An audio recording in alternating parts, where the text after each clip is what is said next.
All right. Hello, good morning, everyone. Welcome back to the show. I'm your charming, self-proclaimed, yet still humble host, Mukluk. Today, we are back in the wonderful world of Guild Wars 2, which is Tyria, by the way. Did you know that? Hello there. I don't even know what servers I'm on right now. I am on EU. Okay, that's fine.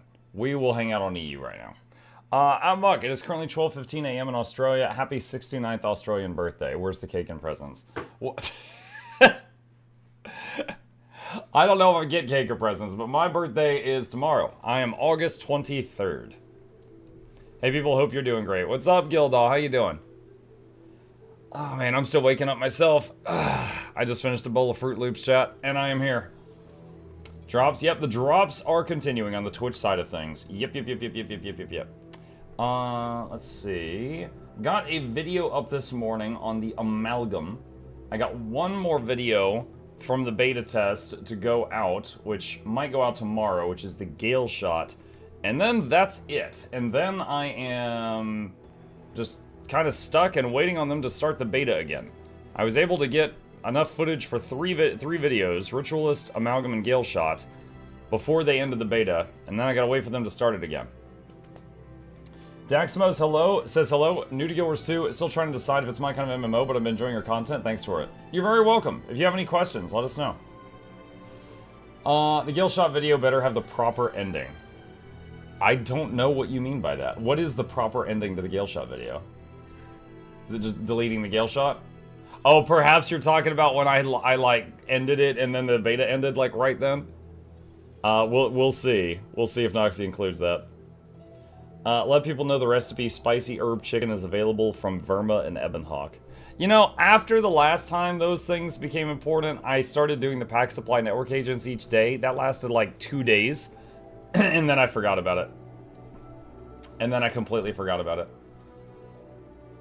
I miss the gear treadmill of traditional MMOs. You miss the treadmill? Dude, I did WoW for 10 years. I don't think I could go back to the treadmill. Just... the whole thing, like, every patch, you're like, oh no, my trinket is now out of, it's no longer best in slot. I gotta go run this dungeon 47 times till I get the trinket, stuff like that. Is the beta still paused? As far as I know, yes. Morning, Mug Chat. Good morning, Nyron. How you doing?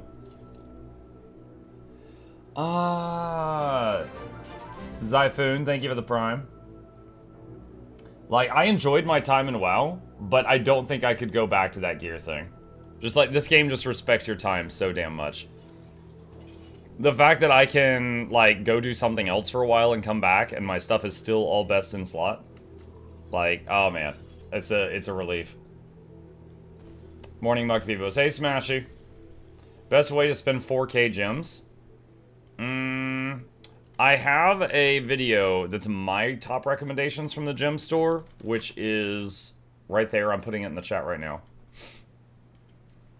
We ever going to see you in OSRS, speaking of horizontal prog? I tried OSRS for a day. I tried it for a day. And I don't mind ancient graphics. You know, I used to play EverQuest. I didn't really mind, you know, like the world or anything like that, but the thing that really turned me away from it was the magic system. Because combat in OSRS was either melee, which you could do AFK, your guy just does this, or it was archery, and you had to pay per arrow, or it was spells, and the spells used spell tokens, and you had to pay per token, so it was the same as archery.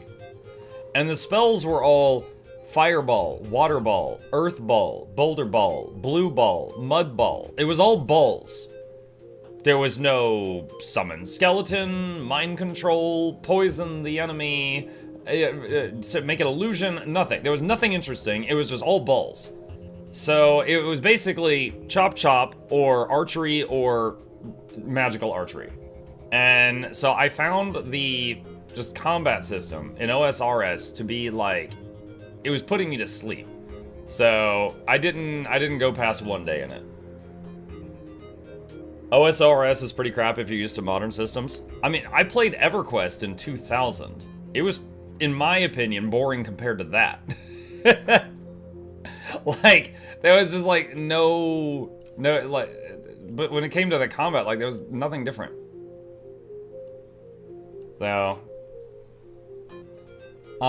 let's see. Deadpool says, hi, I'm new playing Guild Wars 2 now for a short time. I completed the whole world rewards and I finished the first expansion. Should I continue with the other expansions, or is there something more recommended? What's up, Deadpool? I'm a believer in playing through all the content in order. I would just go to the next piece of content, whether that's Living World or another expansion. You can see the order, right here. I would just go to the next thing in order if it were me. But yeah, that's amazing that you've already got one world map completion done. That's fantastic. Drops, skill words. Oh, I'm sorry, hold on.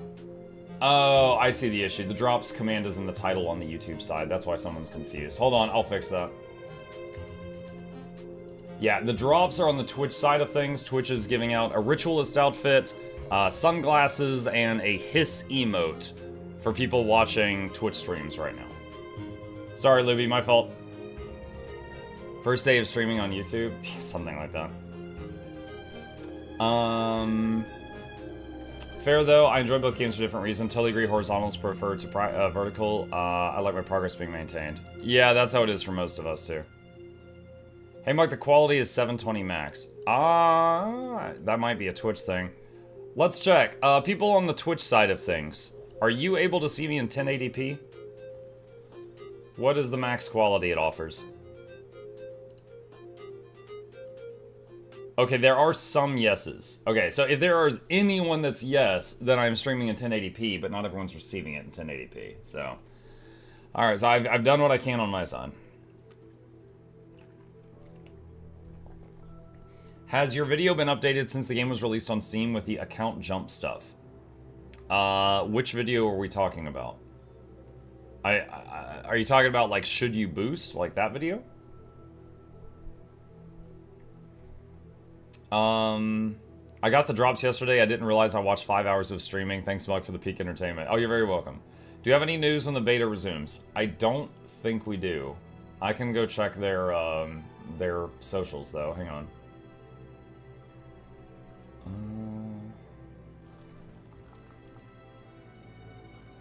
No, nothing new. Nothing new on their socials. The gem store video you linked? Oh, that video? No, that is still relevant. Like, the items in that video, like a mat storage and copper-fed salvage-o-matic, those are still top-tier choices, for sure. Let's put that there, and put that there. Okay. Only good thing beta is still not going is that I can maybe get 1 or 2 days next week when I can come back from holiday. Yeah, I'm a little worried the beta's gonna start back up when I leave for Seattle, and then I'm not gonna be able to play it as much. That's completely possible. I don't regret my salvage-o-matic purchases, that's for sure. Same, I still use them daily. I've got them up here in my shared slot so that I can use them on all my tunes. How do the drops work? There's a link right there, just check that. Just follow the instructions there. Will you be doing I Tried Heal Spectre again? So, like a month ago, I did another I Tried Heal Spectre, and it was in Noxxi's inbox, and Noxxi edited the video before it, and then the video after it, and then kept going and just, like, skipped it. And I didn't realize, because I had so many videos in her queue, until someone just a few days ago was like, hey, where's that Spectre video? And I was like, wait a minute, where is the Spectre video? And then I went to Noxxi. I'm like, yo, did you just skip this? And she's like, whoops. So I'm like, all right, well, finish the beta videos first, because that's hot right now. And then go back and do that friggin' Spectre video. So it's entirely Noxxi's fault. She was just like, oh, you guys don't need Spectre. You guys don't want this. And she just skipped it and just, like, threw it in the trash can. So I gave Noxxi a hard time. And it's back in the queue. We might need to change our workflow since she can apparently just, like, skip videos and I don't notice for a month. Is it important to use all different salvagers or can I just keep using one? I have a video that answers that question right here. That's it. So yeah, I did revisit Spectre, but the video is not ready right now. Thanks? Sure.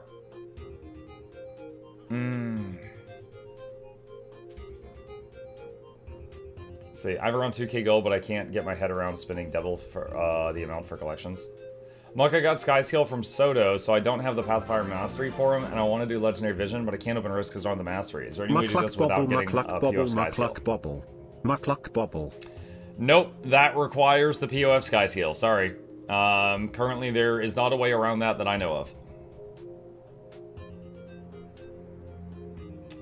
What's the differences between the salvage kits? The short answer is the more expensive, like, look, this takes 3 copper per salvage. This takes 60 copper per salvage, okay? So this is 20 times the cost of this one. So you only want to use this one if it's, like, profitable, right? This one is the most profitable for blue items. This one's the most profitable for green items. This one's the most profitable for yellow and oranges. Now, if you want to know the why for each of those statements, watch the salvage video I linked in the chat a minute ago. But if you just want the TLDR, that is the TLDR. 60 copper. Yeah, 60 copper per salvage, though, right? Like, again, you know, it's like if I'm like, oh, let's do these salvages right here. This is a few thousand salvages, you know? It adds up. It does add up. So I can do that and that. Is there a way to get Mastery XP that isn't open world events? It depends. So, like, you can get you can get Tyria, Central Tyria Mastery by doing fractals. You can get Heart of Thorns Mastery by doing raids. You could do Path of Fire Mastery by doing the raids that came out in Path of Fire. You could do End of Dragons Mastery by doing the strike missions added in End of Dragons, and so on. Like, yeah, there's other ways to get it. Oh, hang on a second. Where is... right there.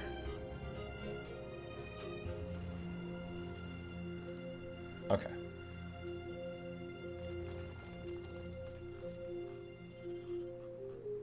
Alright. And salvage greens. My weapon attributes won't matter in PvP. I just need to pick weapon type I want to use. So for PvP, you go to your inventory and click this button here. This is your PvP tab. The weapon type, your sigils, your rune, your relic, and the amulet. The amulet takes the place of all your armor.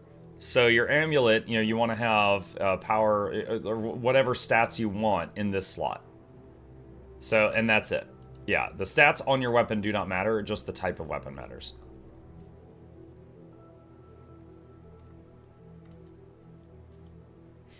Is Orvie World the best way to farm spirit shards? It is a way to farm spirit shards. I do not know if it is the best way. I have not heard that statement before. Do you play heal or quick DPS on Scrapper? I haven't played my Scrapper in quite some time, but I have played both of those in the past. I mained Scrapper for about a year, mostly support. Your inventory is giving me PTSD. I am salvaging right now. Got an orange item.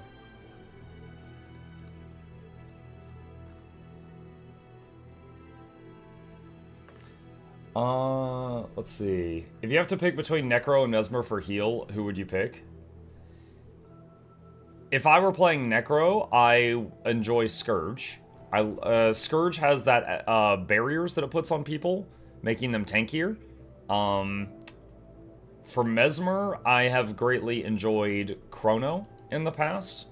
There is also support Mirage. Wasn't as interesting to me, but it's an option. Day 12 of asking Mike to play SS Berserker. Let me see the volatile account in your wallet.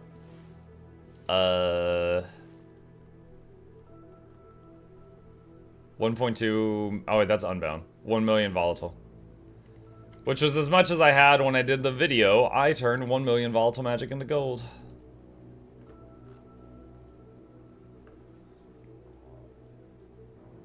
Is Mechanic still the best pet class? You mean Mechanist? Or does the new add-on bring something to the table? You're asking if the upcoming expansion pack brings something new to the table. The closest thing to pet builds that are in the new expansion pack are the Evoker's little floating animal companion, but it's not truly a pet. Like, it doesn't have a hit point bar. And the Ritualist Spirits. However, I don't know that either of those are really going to scratch the itch of a pet class if you're wanting to play a pet class. Rift farming groups and boss splits map hopping is great. Not sure about the best, though. Look at that inventory space. That's endgame. Yeah.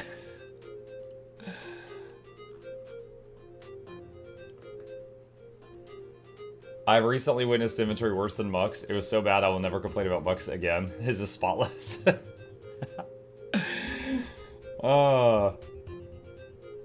Reaper best pet class? I don't know about that. Necromancer minions do like 100 DPS. So yeah, I would say if you're just wanting to have the single strongest summon possible, I think Mechanist does still win.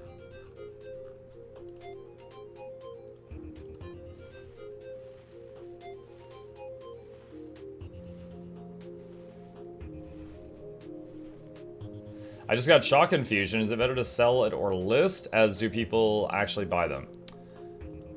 Alright, so Shock Infusions are worth like 8 to 10,000 gold. My recommendation with that, let me show you something, alright? Let's pretend I am going to sell this item for the cost of a Shock Infusion. 8,000 gold. Do you see this? It'll cost you 400 gold to list the item, and 800 gold to sell it. So if you mouse over this, you're actually getting 6,800 gold. So you're losing 1,200 gold, all right? Because of that, there is a tax evasion Discord called Overflow, which I'm linking in the chat now. Overflow is just like, people go there to do expensive trades to skip those fees. So they could go there and one person could be like, yo, I'll mail you this chalk, you mail me that gold, and we skip the fees. Okay? Now, there's a trust system, because you're mailing stuff, right? Someone has to mail first. So typically what they do is they either get a middleman, like both people mail their stuff to a middleman, and then the middleman mails the stuff over, and then they get to keep like 5% or something. Or they will do like the person that has the most trades on that Discord, so they've got the better reputation, mails their item last. So the newbie would mail their item, and then the experienced person there that has a reputation mails their item last. So you go there, and they might be like, hey, Billy wants to buy your chalk. He's done 172 documented trades. He's never cheated anyone. Do you want to do the trade? Etc. I have done a few trades there, and I've never had a problem. I would do that. If it were me, if I suddenly had a chalk I was trying to liquidate, I would go to that Discord and find a buyer. But if you don't trust it, that's fair. You can just list it on in-game. But who knows how long it's going to take to sell if you do that.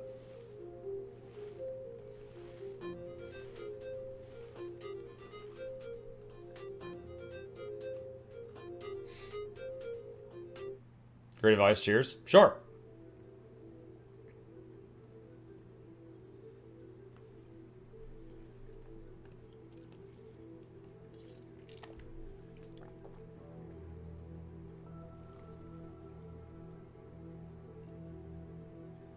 You could probably see a lot of gold trades or ASS or MC trades. Yeah, sometimes there is a limit in game for gold mailing. So like, you can only get 500 gold out of your mailbox per week. So if you mailed me 2,000 gold, it would take me 4 weeks to get it out of the mailbox. So sometimes instead of trading for gold, they might trade you, they'll be like, hey, I want to buy your chalk. Here's 8,000 gold worth of mystic coins. And that way they'll all mail instantly and you don't have to wait weeks to get it out of the mail. But it depends on the person doing the trade.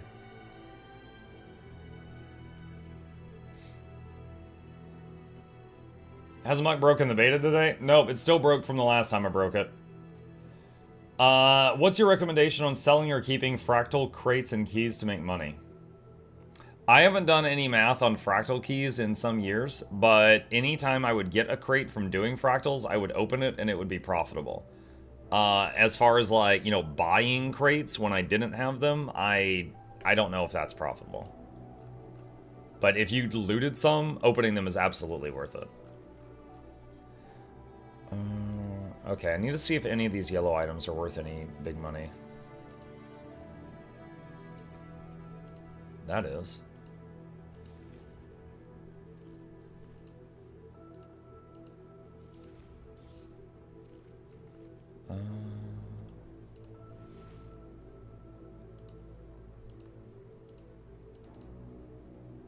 Okay.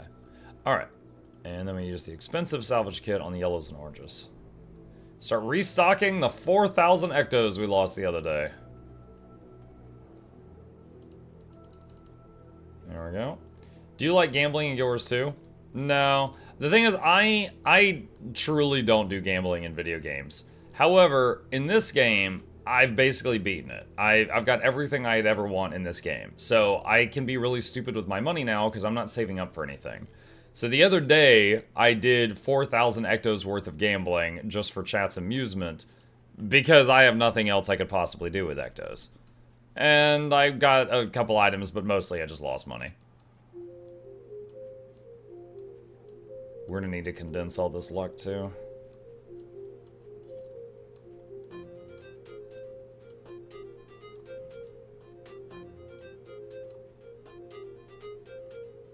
Gambling, what? Being a newbie and all? No idea what they're for. So, globs of ectoplasm. Okay, when you salvage really high level yellow or orange gear, you have a chance to get a glob of ectoplasm, that purple ball looking thing. And they are used, there's dozens of different crafting recipes that require those to make them. So, the globs of ectoplasm are needed by many, many people to craft things, like legendary items. But there's also a merchant in the game that you can give gold and ectos to, and he will give you back a random amount of gold and ectos. Maybe more, maybe less. It's effectively gambling. And so there's a lot of people that when they get ectos, they basically just run off and gamble them.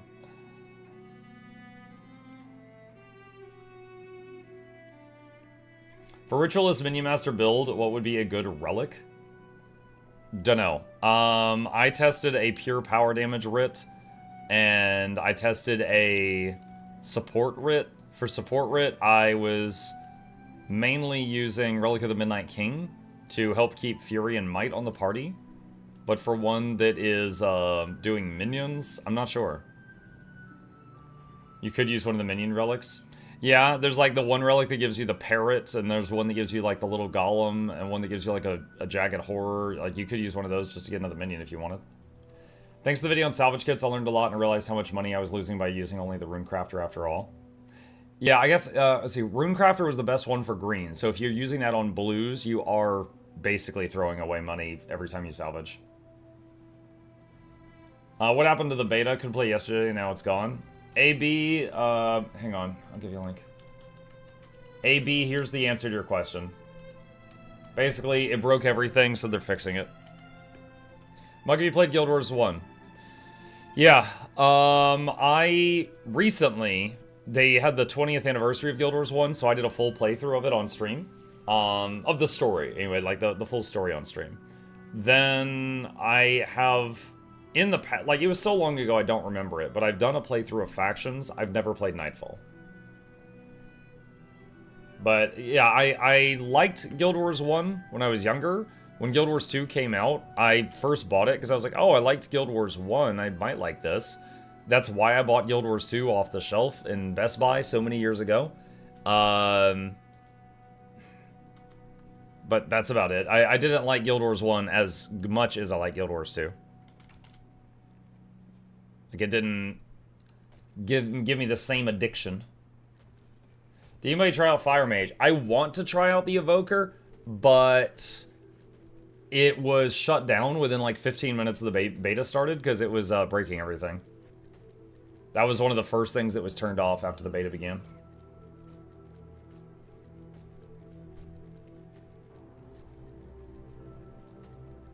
What are you doing? Condensing luck. Basically, I'm taking many pieces of luck that give 10 luck and combining them to make one piece of luck that is 50 luck. And then I'm going to keep doing that until the amount of space it's taking in my bank is shrunk drastically.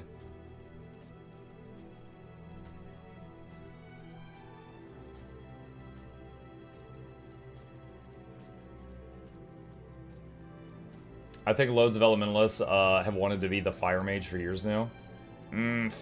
Pure fire elementalist has been an existing build for many years. Like, you could just sit fire and do like 30k DPS on Tempest, just rolling your face on the keyboard. That's been a thing for a while. But, I mean, there will certainly be a different flavor of fire mage after Evoker comes out.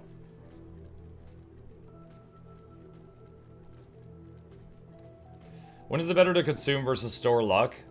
If you're... Okay, so... The big lucks, there are a couple of recipes in the game that require these. So it might be good to keep like 1 stack of these on standby in your bank. But beyond that, just eat it. Just eat the luck until your account magic find is maxed out. Which you could go to achievements and it's right down here. Where it says from luck 300. 300 is the max you could get from eating luck. It'll take you years to get there. But just, like, I'm storing it because I'm capped out, but that's rare.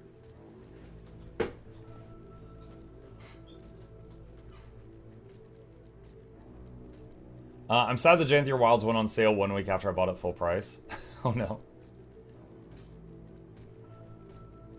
It's nice that there's no cost to condense the luck. You have the exact same amount, just in a smaller space. Yeah, it just takes a few minutes to squish it.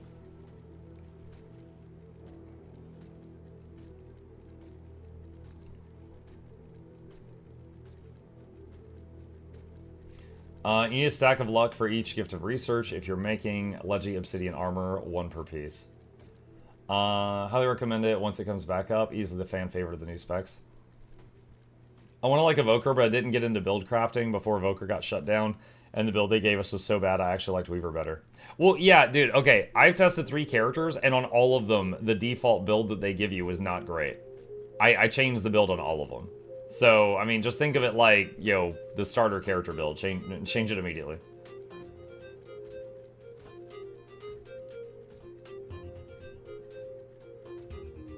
You could buy unidentified green gear, salvage it, get essence, refine, and sell stuff from the salvages, eat luck, rinse, and repeat. You can get 150% magic find or more in a day. I don't know how much that would cost you to do that. But, I mean, yes, technically you could. Like, one of the biggest things that I still want to try that I did not get to try was the Water Otter Evoker. However, it, the one thing I'm really worried about with it right now is, like, boon upkeep. Because it's going to be in the role of a healing boon support in a group. And looking at the traits, I don't think it's going to be able to keep up all the boons people care about. So, we will see.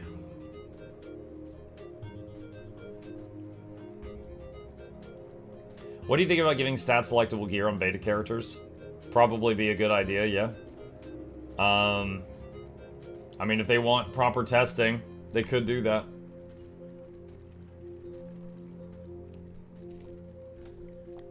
Maybe a full set of bladed armor or something.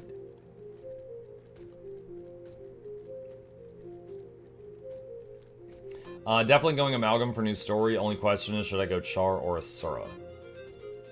I mean, you know my vote.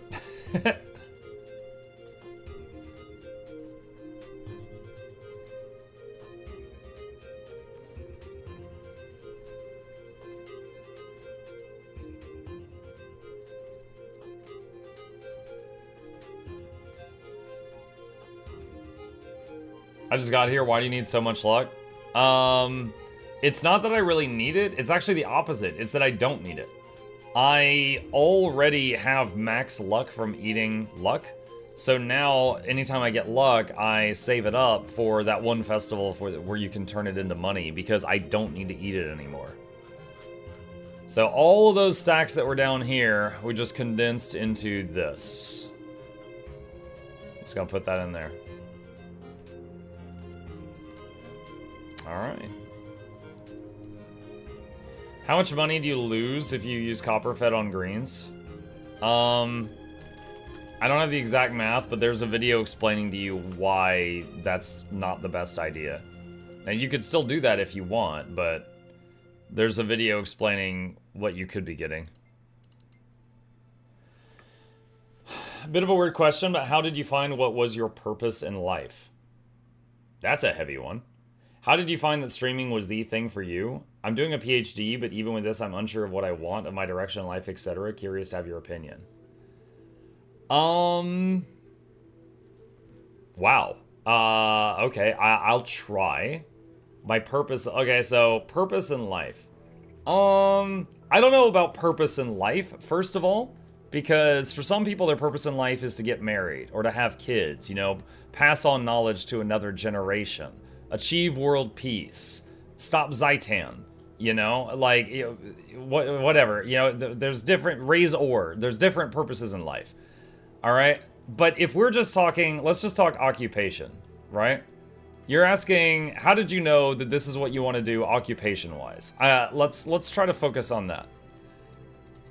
I thought it looked fun. I worked like 7 years in tech support, and I was good at it, but God, I hated it. Like, every day, I had people calling in who were already angry, and then I had to diffuse the situation. It shaves away at the soul doing that for a while. I think anyone who's in, like, a customer support role or a customer-facing role can kind of, you know, vibe with that. And I enjoyed watching various streams in my evenings when I was off work. You know, this is when Ninja was first getting, like, really big and well-known, which was kind of like putting streaming in the limelight. And I enjoyed watching various streamers do, you know, different stuff in video games, and I thought that looked kind of fun. I'd like to try that, but I was like shy about doing it, and I didn't have the guts to do it for a long time. So I kind of sat on the idea of trying out streaming to see if I would like it as much as I thought I would for a year or two. And I really wish I did not wait that long. My channel could be that much larger if I had not waited that long. But after a long time, I finally decided to sit down, Google how do I set this up, follow some instructions, and set up my first stream, and it was amazing. Like, for me, when I stream and I get to hang out with you guys, it's kind of like, it's similar to the feeling of like when you're in high school and like you go to a LAN party with your friends and you just stay up all night playing video games. It's kind of like that, but I get that like every day of the week. It's really cool. Like, I'm in here with people that for the most part want to be here, and we're having discussions about nerdy things that I like and I'm passionate about, and we're all just hanging out and having a good time. And I freaking love that. Now, when I started doing this, I never thought that I would be able to like make it a full-time gig. It was just a really fun hobby. And so basically every evening, after like the tech support stuff and like hanging out with the family until they went to bed. I'm very much a night owl. My family goes to bed earlier than I do. So I would do a stream for like 3 hours, and they were supportive of that. It was just like a hobby for mine. And I was doing that for years, and it grew. And, you know, it got to the point where, oh my God, I actually could do this as like a full-time thing. And why are you squinting? I woke up right before the stream. I'm tired. I'm still waking up on my face. So I started, you know, I got lucky partially. It was hard work, but it was luck also. And I'm able to do this full time now. So I thought it looked fun. I tried it. It was fun. And I wanted to keep doing it. If let me give you an example. Let's say I stopped making as much money as I am now doing this, and I wasn't able to support my family doing this, and I had to go get a real job, like a normie job again. I would still do this, but less hours when I had free time, because I love doing this so much. So that's it. I found something that was very, very fun for me, and I got lucky in that I was able to pay the bills with it. So I guess that's my answer for the how did you know this is what you wanted to do. I got kind of lucky that my hobby ended up being profitable. That's kind of it. Now, I do put a lot of hours into it. I stream 55 hours a week, and outside of that, I make YouTube videos. So I do way more hours per week now doing this than I did when I was doing tech support. but I'm having fun, so it doesn't feel like work in the same way. You know, like I definitely put it more, like for example, I've got the streak in the title, right? I have streamed every day for 7 years. I haven't taken a Christmas off. I haven't taken a sick day. I have not taken a Saturday. I haven't even taken a weekend. So, I mean, that shows how much I just love what I do. I haven't taken a day off in 7 years.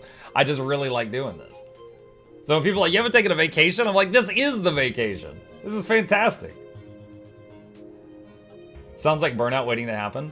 I have had burnout for specific games. I have never had burnout for streaming. And maybe I'm just a freak like that. I don't know. But don't clip that. But I have had times, like for example, when I streamed Guild Wars 2 every single day for like 3 years, I needed a break from Guild Wars 2, and then I started doing it like once a week. So now I do Guild Wars 2 on Tuesdays, and then whenever there is drops and whenever there's new content.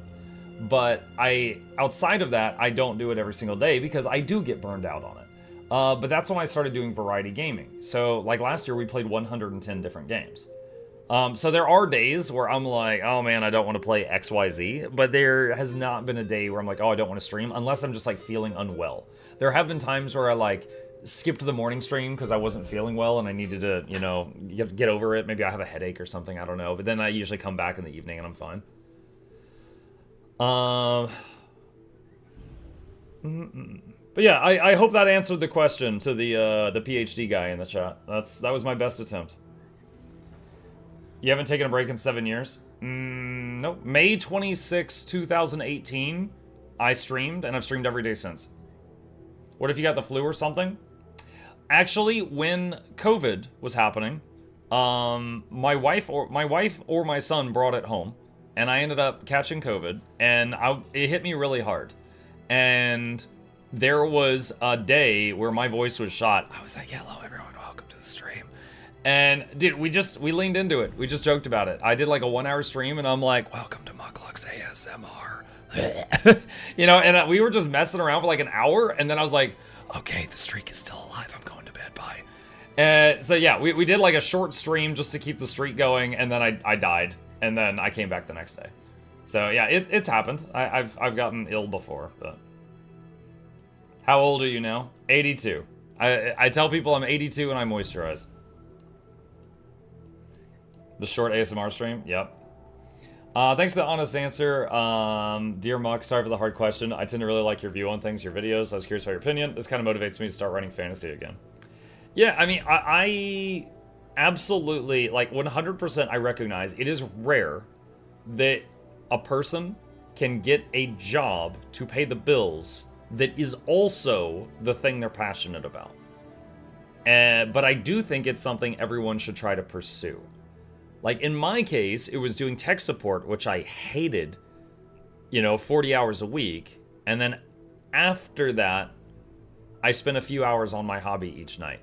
Now, not, if you can't do that, if you're too tired, that makes sense. I'm just saying in the general sense. And then I got lucky that eventually the hobby kind of took off and I was able to stop doing the job that I hated. But I really kind of try to drill that knowledge into my kid's head too, because like my kid is like, oh, I want to be an author, I want to draw comics or do stuff like this growing up, and I'm like, yo, that is totally fine. I was like, please remember though, your first job is probably not going to be the one that you really like. You might be working at Wendy's or something and then pursuing the thing that you like after that in the evenings until you're able to make that happen. And he understands that pretty well. I'm like, yeah, you remember when I was in tech support and I hated it? And he's like, yeah. I'm like, yeah, it's basically that. How does your wife feel about streaming every day? I'm assuming she supports you since you're still married. That's kind of a funny story, Kellner. So starting off, it was a hobby, but it was like so good for my mental health that like, this really happened. There was one day I came home from work and I had had a terrible day, right? And she took one look at me and she knew that she could either like pamper me and be like, oh baby, how was your day? And just fawn over me and cheer me up. Or she could go, you need to stream. And she just shoves me into my office and closes the door. Because she knew I'd come back out of there in a better mood. So apparently my new hobby made me less maintenance. Because she was just like, oh yeah, you got to take care of this. She just shoved me in a box. And she's like, come out of the box when you're happy. And I was like, okay. So that was a thing for a while. I did have to watch my volume, you know, if I like get too loud in the evenings, because yeah, they're asleep sometimes. However, Hey, look, it's the tree of birds. How are hey you? Bertree, they got a lot more forgiving of me accidentally making loud noise while streaming when I started paying all the bills. You know? Like, when all the bills are getting paid by the streaming, suddenly the streaming is not so bad. The clip of your kid asking you to be quiet, yeah. Dude, I hate my hair right now. My hair is just like falling all over the place. My hair is typically, because of, you know, it can go all the way down. So I'm constantly pushing it back. But it's like a mess right now. Your wife made us your psychologist? Yeah, that's why I'm so messed up. That's how the kid came about? Yeah. Everyone knows how kids come about. I worked for 10 years in jobs I hated with my soul until I got one that I love. Was a long, hard journey. Yeah. Minimuk wants to draw comics. That's cool, but annoying. Yeah. But, I mean, he's 13, so, you know, that might change 5 more times. But, yeah, right now he's interested in that. Hey, Mucka Chat, hey, yay stories. What's up, Bozer? Thanks for all kind of people in chat. Have to leave you. End of work you. Hope you have a great stream. See you, Gildo. Tech support is 90% fighting stupid, 10% real problems. Dude, true. There's so many people that would call into tech support, and I had to spend more time freaking dealing with their emotions than I did dealing with, like, the problem. Like, there's times that they're like, they call in and they're like, your stupid product broke again. Its service has been so bad. I've been coming here since 1982, and the service has just gotten terrible these last few years. And I'm like, ma'am, do you want to keep yelling at me, or do you want me to try to fix it? You know, now I'm not allowed to say that for most of our customers, but oh my God, I was thinking it. I was thinking it.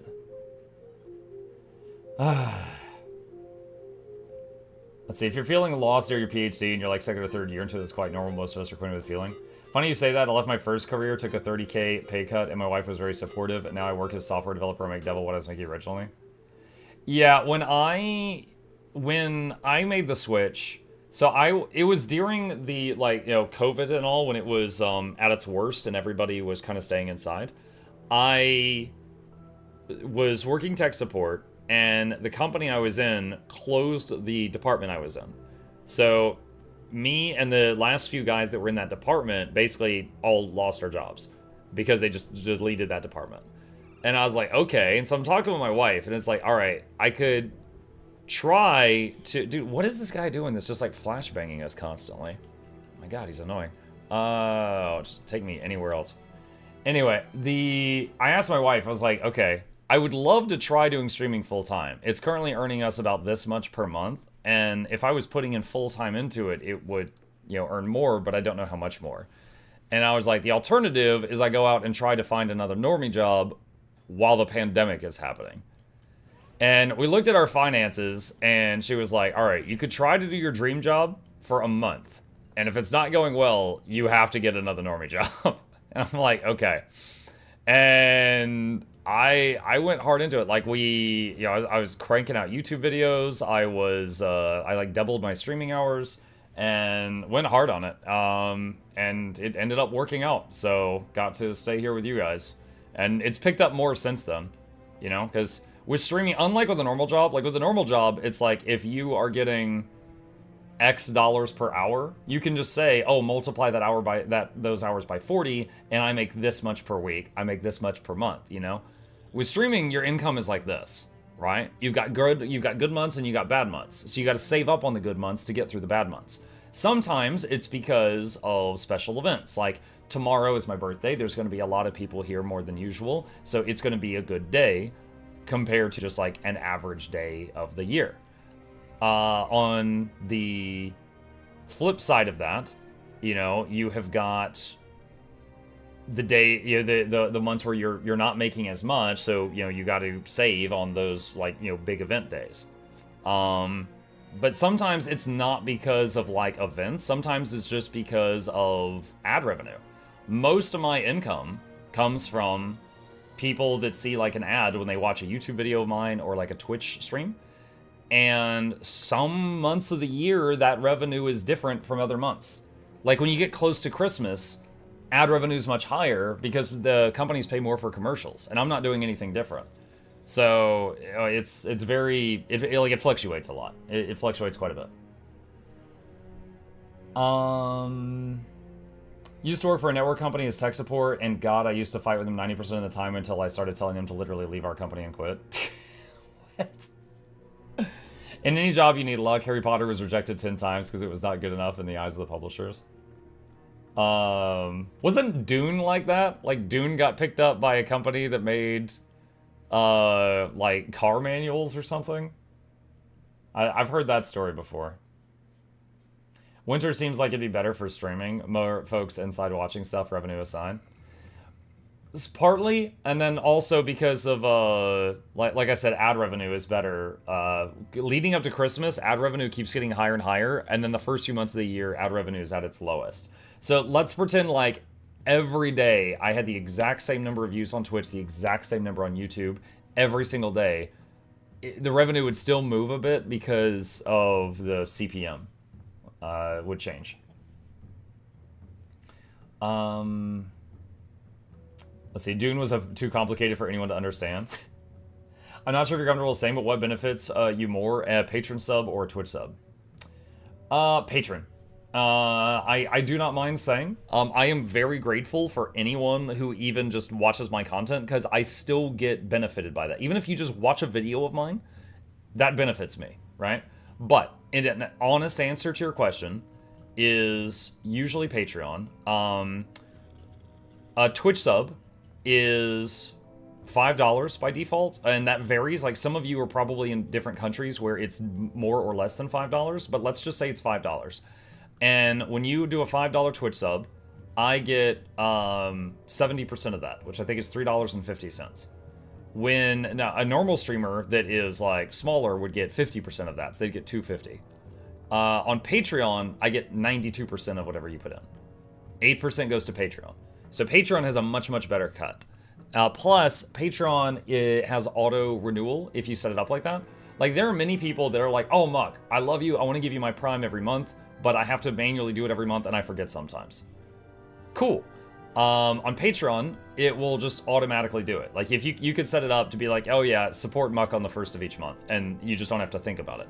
So Patreon becomes much more reliable because people, that might be, wanting to help but they forget about it, Patreon will keep going whether they remember or not. So, Patreon, Prime is free though. True, yeah. Which is why they don't let you do it automatically. Twitch doesn't want your grandmother to give me her free Prime, and then she dies, and then I continue collecting Primes from dead grandma for the next 5 years. So, free. Well, yeah, it's included in the Prime thing. Yeah, you are paying for it, but it includes the sub as part of the package deal. Yeah, so the Prime subs are for people that already have, like, Amazon Prime. But because they don't want me collecting Primes from all your dead grandmas, they make it not auto-renew. And since it doesn't auto-renew, my income from Primes fluctuates wildly because some months people remember to give me the Primes and some months they don't remember, which is fine. That's just how it is, but I'm giving you an honest answer. What if my grandma wants to support you in the afterlife? Yo, fist bump for dead grandma. Yo, what up?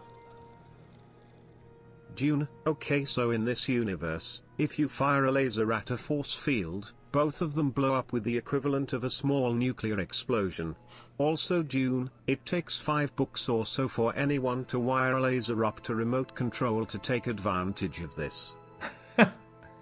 The main thing I learned from my day in Dune Awakening was if someone has a personal force field, you have to stab them slowly through the force field to get through it. Because it blocks fast things. Ghost Granny, the real MVP. Yeah. Why did you return to Ranger for NG? What? I don't know what that question is. Please rephrase. Piper, thank you for the Prime.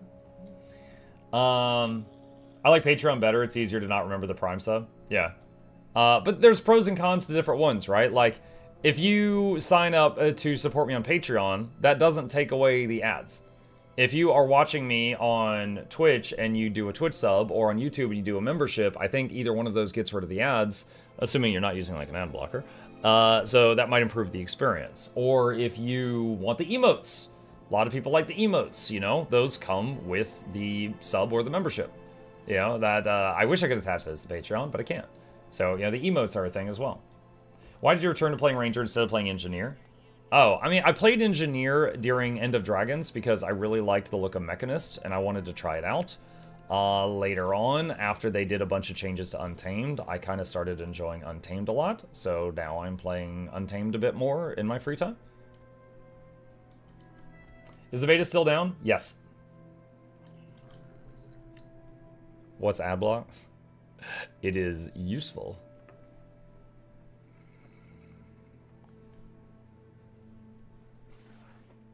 Take a drink of water here. How about YouTube Premiere accounts? How do they pay you? I am pretty sure if you've got any of those YouTube subscription things that make you like Noxxi ads, if you watch one of my videos and you don't see an ad because of your like membership or whatever, it will give me the revenue as if you saw the ad. Can Condies crit? Can Condies crit? No. However, there are sometimes traits that still help it. Like, there's a trait on Necro that anytime you crit, there's a 30% chance of adding another bleed to the target. So, if you have that trait, critical strike chance can still help you out a bit with your Condi build.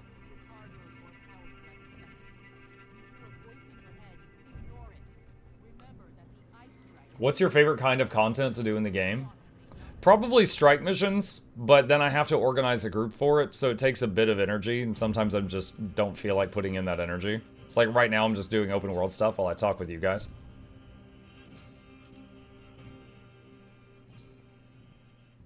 Necro, that's a ranger trait? It's both. Necro has it on the curses trait line, and ranger has it on, what is it, like sharpened edges or something like that? There's multiple classes that have that trait.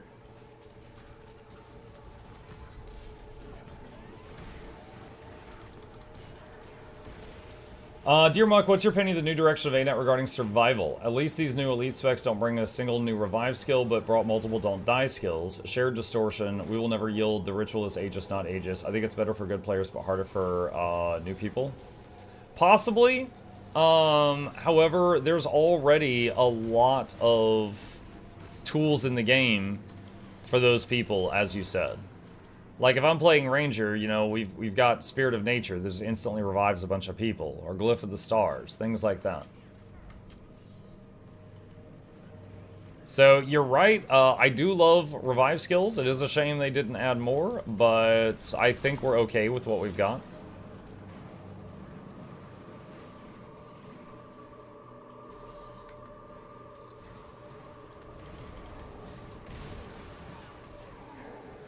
Ooh, that was a big cleave.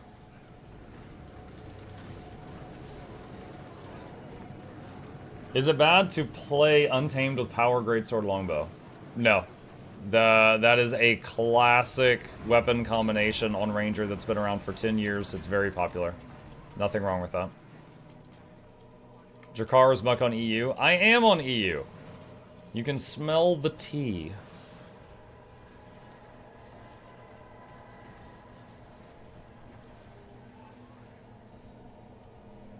Mastery question. I'm having a hard time getting mastery for Icebrood Saga. I didn't know if I could do strike missions without having full mastery to open chests. Any tips on getting mastery points? I got most of... Okay, I enjoyed doing Icebrood Saga strikes. So I did Icebrood Saga strikes to get masteries. So, which means that for the first while, I couldn't open the boxes.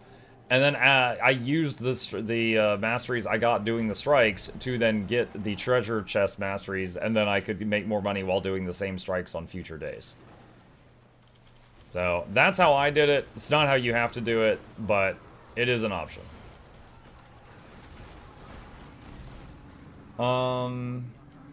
Hey Mike, hope you're having a wonderful day. I'm doing alright, I'm just waking up. I'm still waiting for the full list of video thoughts on the Elite specs when you release them, but what do you think about the take for the Elite specs having to fit a role like DPS or heal or whatever? I honestly love when the builds are more hybrid flexible. The thing is in Guild Wars 2, in group content, most roles devolve into pure DPS, a DPS that's providing a boon like quickness or alacrity, or a healer that's providing all the other boons. So, because we've kind of fallen into that mold, they make it to where everybody is doing like one or more of those things. So, for example, the Ritualist looks like it could potentially be a power DPS, a healer that provides quickness, or a DPS that provides quickness. But Amalgam looks like it's probably going to be just a pure DPS, unless there's that one other weird build, but we won't talk about that for this example. Do you have to do benchmark DPS to do non-open world content? No. And also, if you're talking about benchmark DPS, I assume you're talking about Snowcrows. I want to point out that the folks over at Snowcrows are wonderful mathematical geniuses. And most of us, myself included, cannot hit those benchmarks. So typically, like, if you're trying out a build you got from Snowcrows and it says you should be able to do 30k, if you could do 20 to 25, you're doing fine. You're doing more than 5. Alright? It's like, if you can do, like, 70% of it, you are doing A-okay.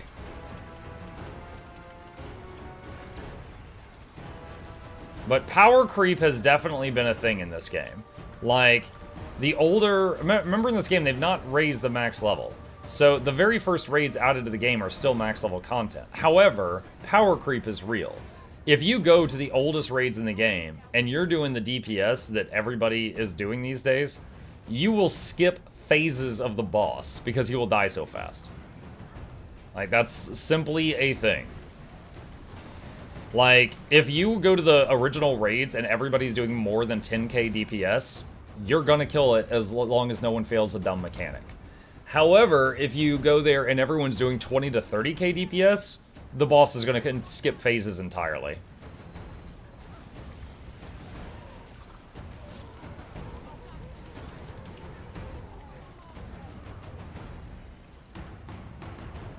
Now, those are, I am talking about, like, the old bosses, you know, like, the newer ones are more challenging.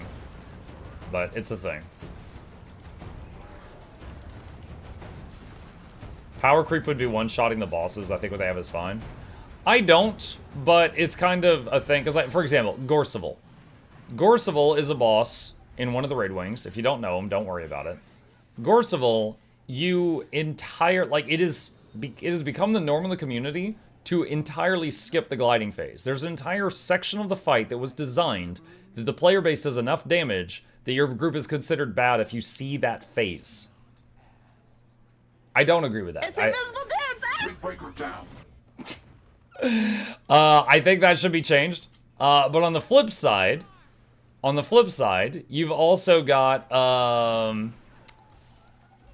what is it? Harvest Temple Challenge mode. Which, if you're not doing insane DPS on the benchmark... Oh my god. Suizog, thank you. If you're not doing insane DPS, you're not killing that boss. Like, that boss was made with the power creep in mind. So if they nerf everything across the board, Harvest Temple CM and Sarah CM become unkillable. If they don't nerf things across the board, then the old bosses continue to be an absolute joke with people skipping entire phases. So, right now, they're not making any changes to that system at all. But if they wanted to make changes to that system, you've got a spectrum of difficulty of content that they would need to keep in mind.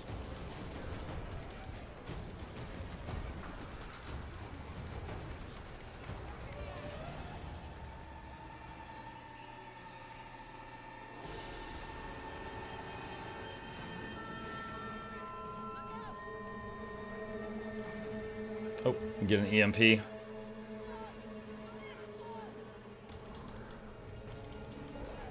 Oh man, that was some good CC.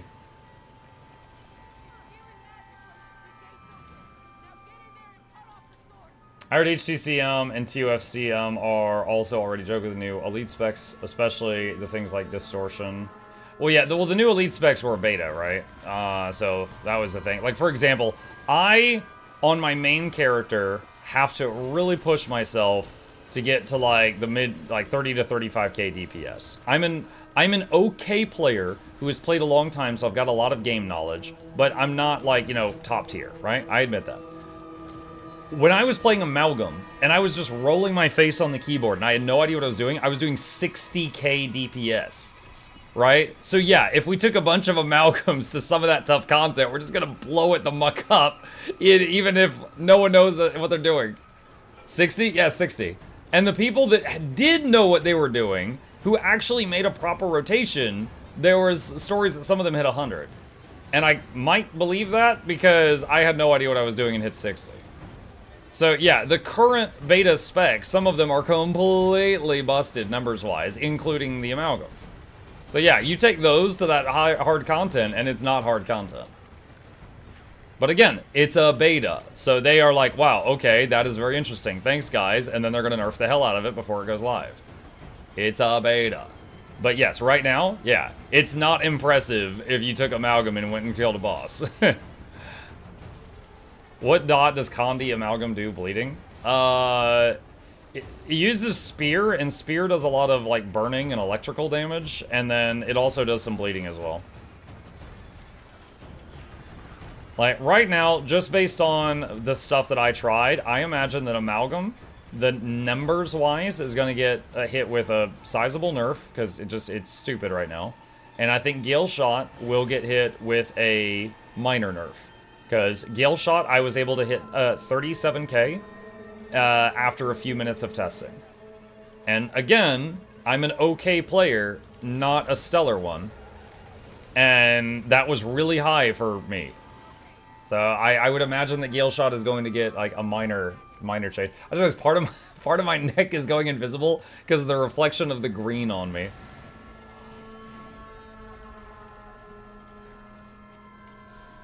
Hold on, do I need to change the lighting? Nope, that makes it worse. Nope, that makes it, oh, that makes it way worse. Oh no, my eyes are invisible.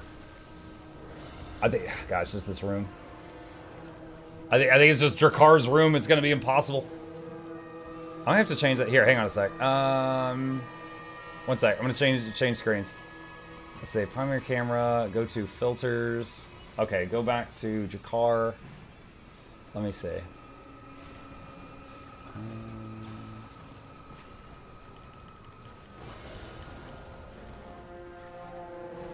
think that's a little better. All right, we'll leave it like that for now. I'm blind, yeah. What game are we playing in the late stream? Today is Guild Wars 2, and then a break, and then Guild Wars 2. We're doing a lot of Guild Wars 2 during the drops event.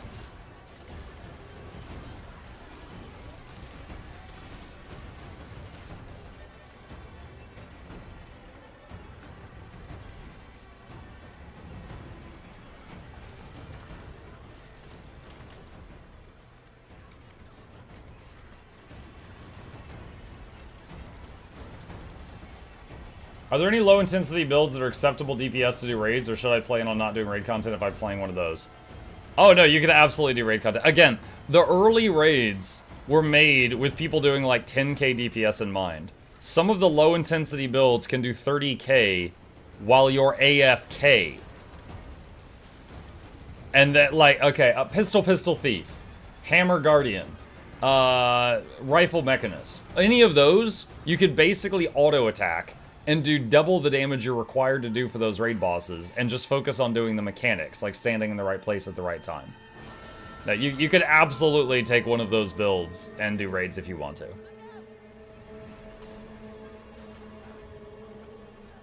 Where should I find a training dummy to test my DPS? I'm gonna link a video into chat. A part of that video includes showing how to use the training area with the dummy and boons and stuff like that. So that video will show you where it's at. Oh, I need a portal. Ah, that's the wrong way.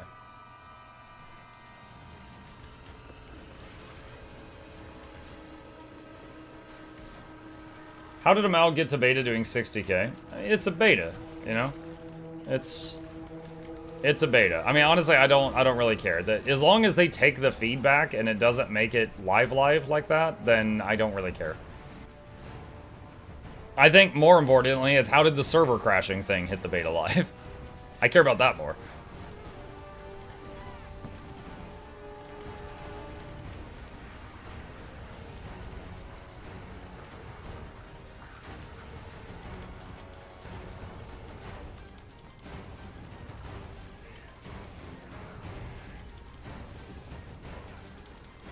Like, do you run every day these infusion runs? No, honestly, like, if I am playing Guild Wars 2 and I'm not in a group doing something specific, like raids or something, I just find world bosses to be a great thing to do while I'm just chatting with you guys, because they don't take all my brain power. And if I'm gonna do a world boss anyway, might as well do the ones that can drop good stuff, right? So it's not that I'm trying to do an infusion train, it just kind of ends up that way sometimes.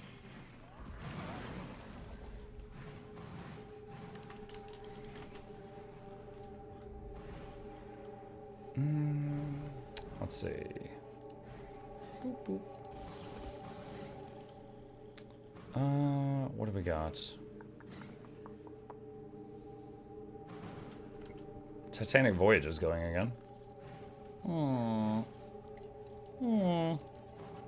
Any thoughts on us being able to have skins on the Yale Shot bow? I think you should be able to, yeah. I mean, having every ranger that wants to be an archer have that same air bow is kind of boring. I do think you should be able to. I don't know if they're ever going to do that, because look at Mechanist mechs. But, yeah, I think you should be able to.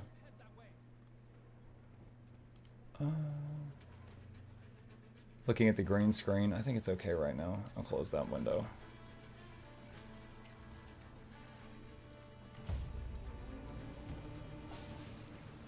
Is there a squad here? Oh, nice. Okay, we got into a good map.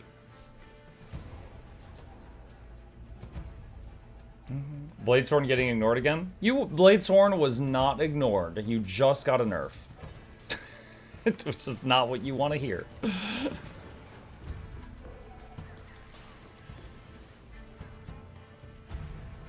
No, I do think it's kind of a bummer. I don't have a lot of hours on Bladesworn, but I think Bladesworn Lush Forest is a really, really fun trait. And it makes me sad anytime I see them nerf it. And it just got another nerf.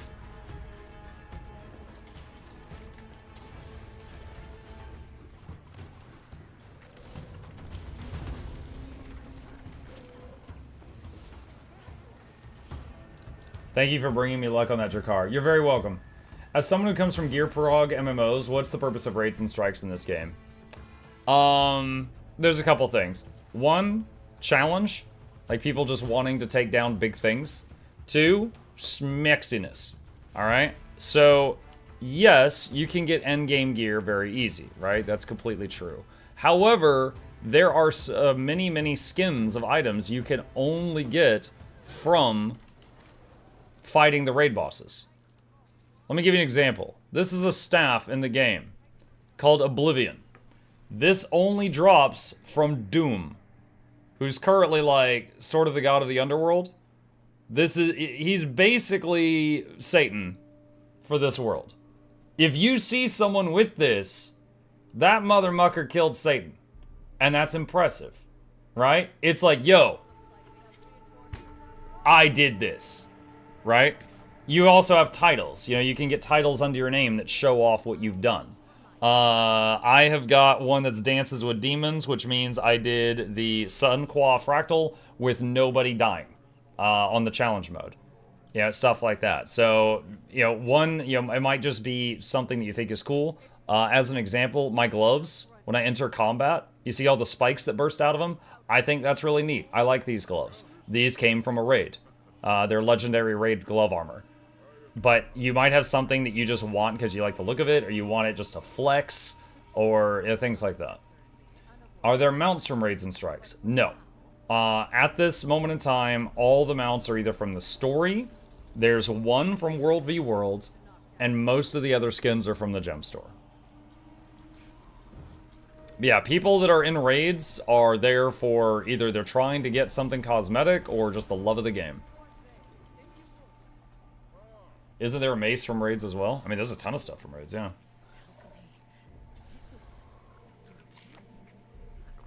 What's the World v World mount? It's a War Claw, and it'll take me a minute to remember which one it is. Hang on. The Guild Rider War Claw. All right, now keep it. You can recolor this anything you want, but it has your guild emblem on the armor, and it's like an armored. What is this? Like a leopard or something? I don't know. It's an armored this cat, but it's from a reward track in World versus World. I think the same reward track also gives you what is it called? Blackline keys, which everybody loves.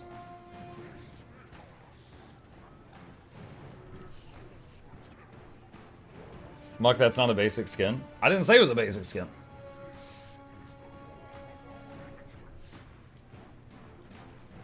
Alright, I'm gonna do Heal Untamed for this because I just like it.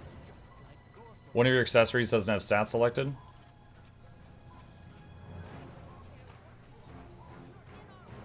Everything's fine. Maybe it was the other build? I'll check the other build before I swap back.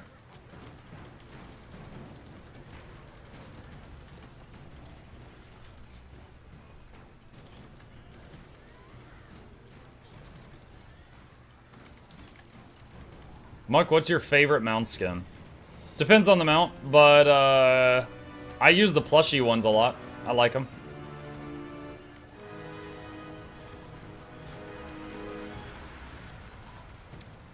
Like for the skimmer, there's the one that's like the mechanical cyberpunk looking one. I like that.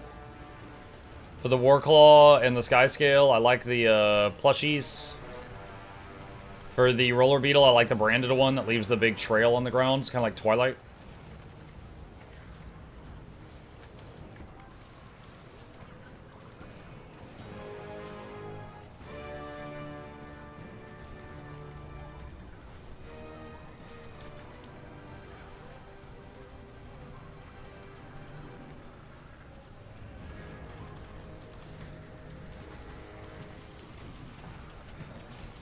Alright, AoE res here.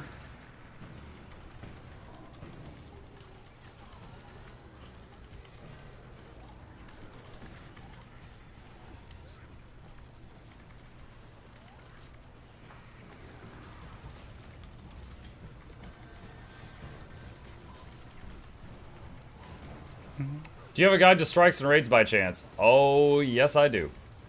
Exclamation raids or exclamation strikes. It might be raiding, but try one command than the other.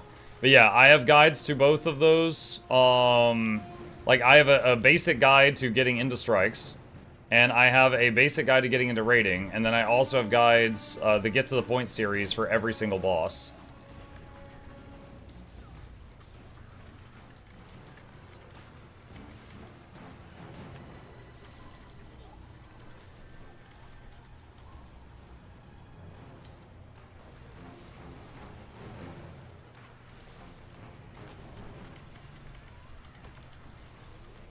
Thoughts on mismatching between Leggy armors? I want the World v World and Obsidian ones, but I want the fashion of a complete set of a weight.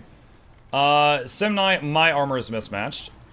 And I'll tell you why. When I first found out that Leggy armor existed, I was able to make like 1 or 2 pieces from raiding, and then like 4 pieces from PvP to make my first full set. And like, I didn't really care about the fashion, I just wanted the function of it. And later, I got a few pieces purely for cosmetic reasons, like these gloves that I'm fond of. So I've actually got 2 sets of Leggy gloves, one that's, in my opinion, ugly, and one that, in my opinion, is not ugly.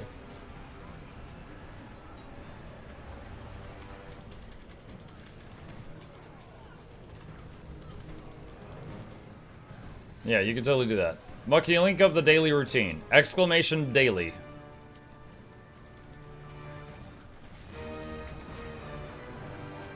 Is this Gorseval? Lextalion. Same type of monster, different location.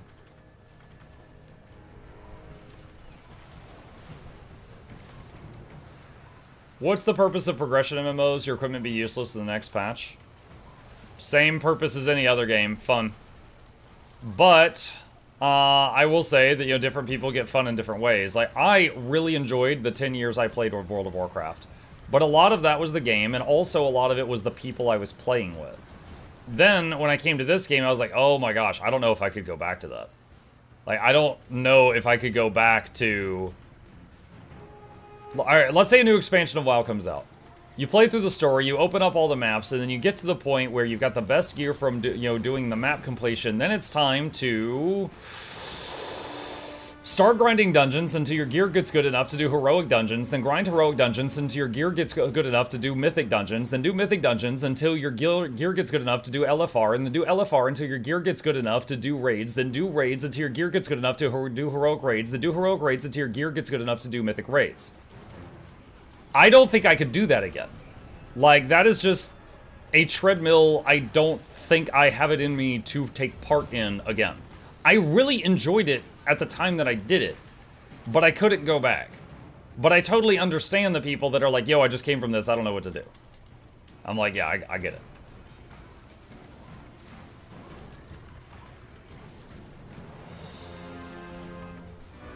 Don't forget rep grinds. Yep.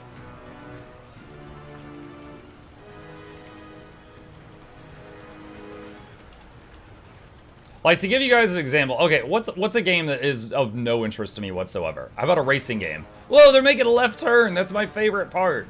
Or how about, like, Star Citizen? Whoa, the spreadsheets, oh my god. I got another mortgage at my house, I'm having so much fun. You know, like, there's lots of games I don't really get. I get WoW. I don't, like, do it anymore, but I get it.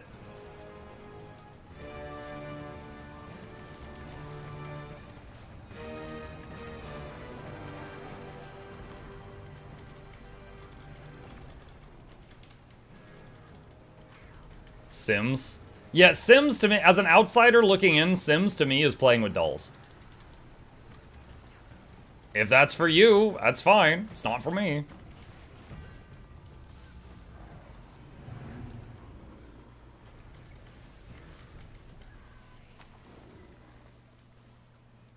The only thing I miss about WoW is the pseudo Pokemon like pet battles they added. Oh yeah. Yeah, I remember that.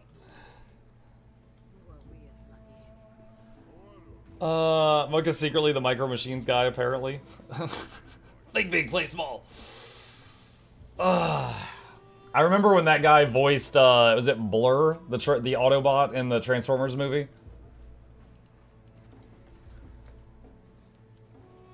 Pet battling is fun and WoW. Yeah, when I was an achievement junkie, I did the pet battling just to be able to get all the achievements at that time. But yeah, I don't miss that either. Real men don't play with dolls. Now excuse me while I paint my 40k miniatures.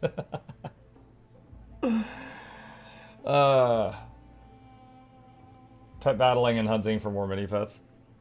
Sims lets everyone release their inner psychopath. Place person, pool, delete ladder. Oh yeah, that's my wife used to do that. Sims is not too different from D&D. You have figures and you make up a story for them. Yeah, I know, but it's more like, I don't know, again, from an outsider looking in, it's less action-oriented and more like playing house.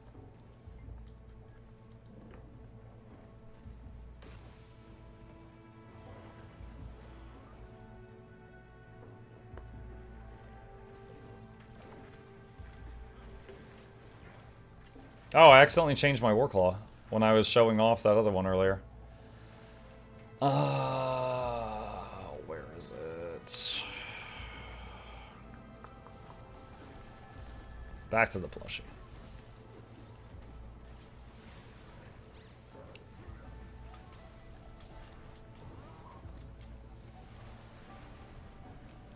Speaking of plushies, chat.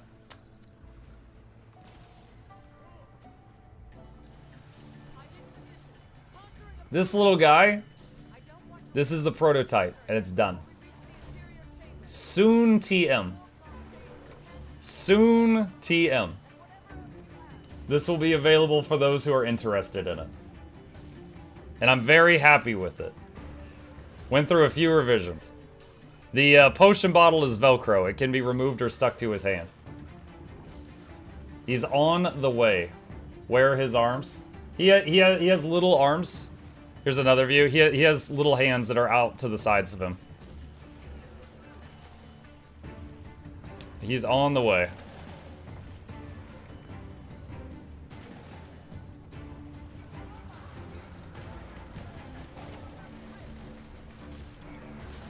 The eyebrows look like a second pair of eyes. No, they don't. I just need to come up with a witty commercial for him.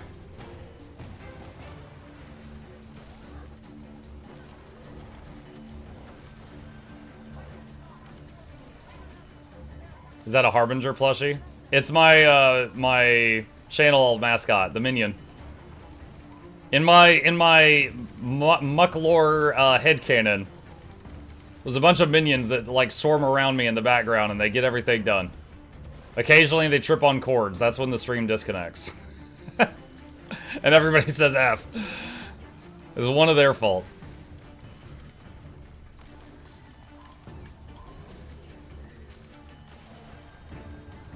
What is a Mukluk anyway? If you type exclamation my name in the chat, there's a video explaining where I got that from.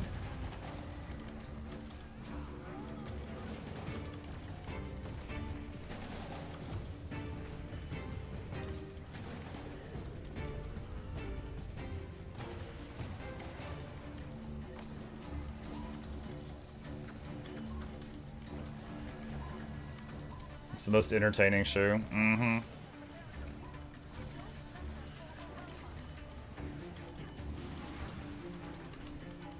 Love the smirk, very cute. Thank you.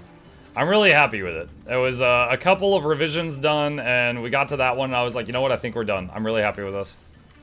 So they are currently mailing me the prototype, and then need to come up with a commercial for it, and then pick a launch day. And then hopefully it goes well. Hopefully people like it.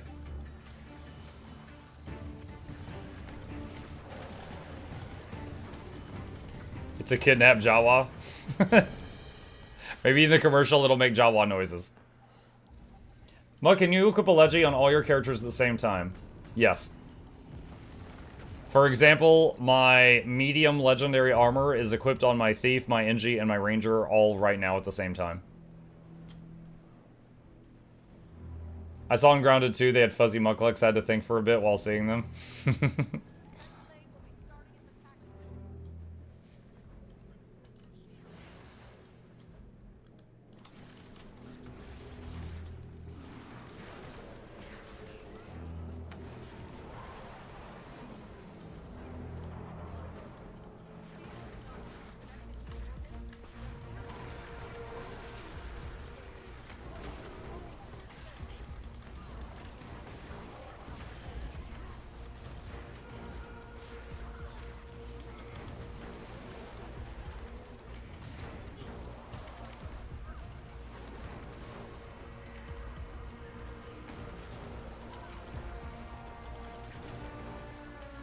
About to unlock the prismatic regalia. Awesome. And since it's an amulet, you'll be able to use that on every character you have and every build they have. You're gonna love it.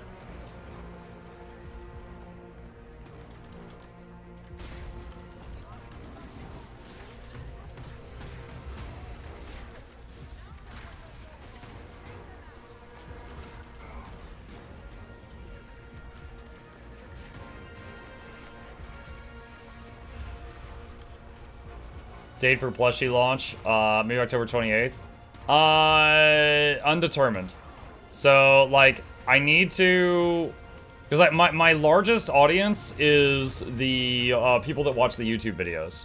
So the highest chance of success for a plushie campaign is the day that it goes live. Also, I have a commercial hit my YouTube channel so that they all see it. And that'll have the best chance of success. We have to sell at least 200 for them to actually do it. If we sell less than 200, then everyone just gets refunded and they cancel it because it's not profitable for the company if they don't sell at least 200. So I want to make sure to give it, you know, the best chance of success. So I need to come up with some kind of clever commercial like I tried to do with the first one. And then have it go live on a day, and then on that same day, the campaign starts. 200 is easy? I mean, I hope so. Obviously, I want it to be successful because I think this is fun. Like, honestly, like, the last one, the Asura plushie, we sold 750. And so I was nervous about hitting 200 that time, and we blew that away. But I also recognize that there were some people that they were fans of Guild Wars, not necessarily fans of me, and they got it because they just wanted an Asura plushie. So this one will be a little different. This one is just kind of channel focused and not Guild Wars focused. I do want to do more Guild Wars focused ones, but I'm waiting on permission, and I have been for months.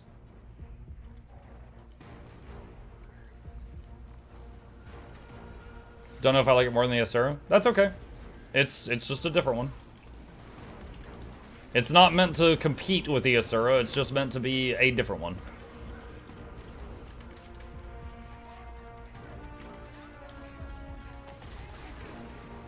You know, I had a silly idea. You guys know what elementalists have a reputation for, right? Like, we don't need to say it. I think we all know. What if I was allowed to make a plushie of, I don't know what character, but something that is an elementalist, right? And the plushie has a, now that I know they can do Velcro, it comes with like a little revive icon, and it can be Velcroed to their forehead. And so you could put on or take off the revive icon on the plushie's forehead.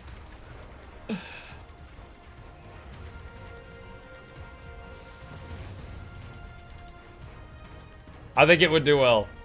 How long is this arrow gonna track me? This arrow has been on me this whole fight.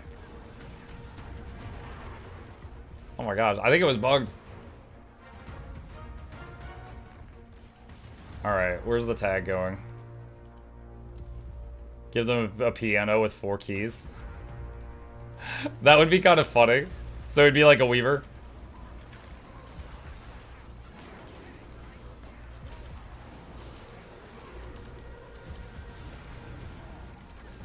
Fans often have better designs and construction than the company. This is why I buy a lot on Etsy. Fan designs are just water for real. Yeah, I like... Hold on, I'm trying to gather my thoughts. After the first plushie, I immediately told them how successful it was, and I was like, yo, could I get permission to do more? I've got these other ideas. But my other ideas involved, like, their characters, not my character. You know, things like Baby Aurene and Blish. And they were like, okay, hold on. If you want to do stuff with our characters, there's going to need to be a contract involved. We're probably going to split the revenue. I'm like, dude, that's totally fine. Like, half of something is better than all of nothing. I'm totally fine. Like, honestly, I thought I'd have to split the revenue for the last one, but you didn't ask for it, so I was like, okay. But yeah, I'm totally fine with that. And they're like, okay, we'll draw up a contract and we'll figure this out. I'm like, okay, cool. That was like 2 months ago.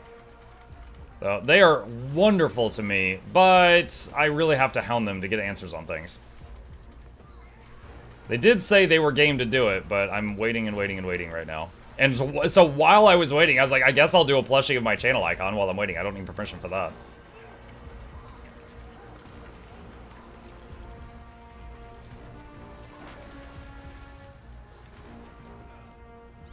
But honestly, like, the dream would be if they just let me have permission to go ham, and then just give me an order like, hey, you can do whatever you want, but we get half of whatever you make. Fine. Dude, I would have a Canuck plushie with a handsome Squidward face. I would have a glob of ectoplasm stress ball. I would have a little Blish that's chibi. Everyone would want that one. Tybalt that comes with an apple, and Ellie that comes with a Velcro revive icon for their forehead. Dude, I have so many ideas. I just need to get a green light.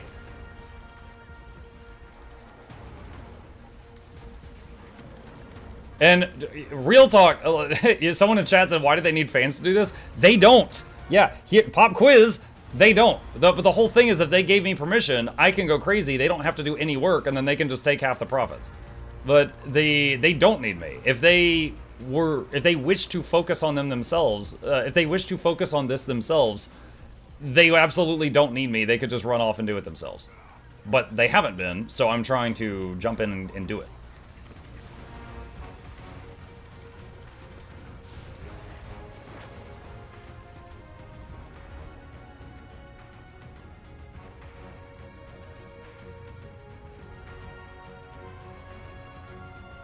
Tie me with crutches plushie. Dude, yesterday, oh my god, I made myself laugh and it was so evil. Someone in my chat says, I hate Timey. She's such a Mary Sue, she could do anything. I was like, she can't even walk. And then I realized, I was like, you know, I said that a little too aggressively. And chat was like, Muk, oh my god. I got a little too into it. What do you mean she can do anything? Spoilers? No, I mean, from the moment you meet Timey, she's limping. She's had things that assist with her mobility in various ways ever since you meet her.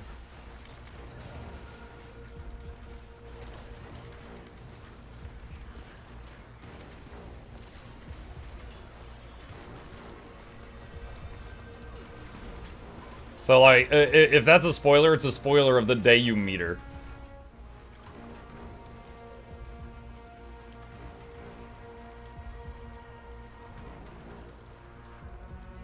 Boom.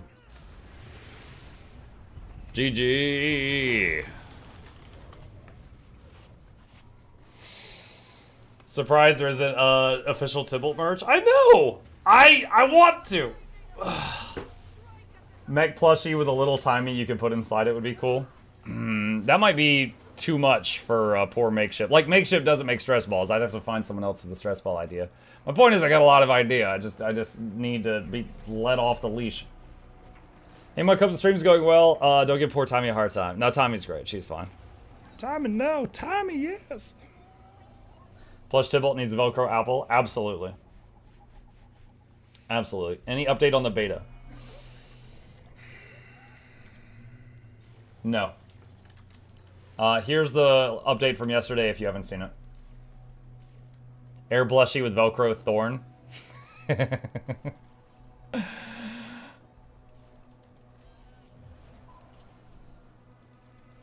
If Mug doesn't see a question I've asked, can I ask it again, or is that considered spamming here? Green, how dare you talk to me? No, yeah, go ahead. So ask it again. What's up?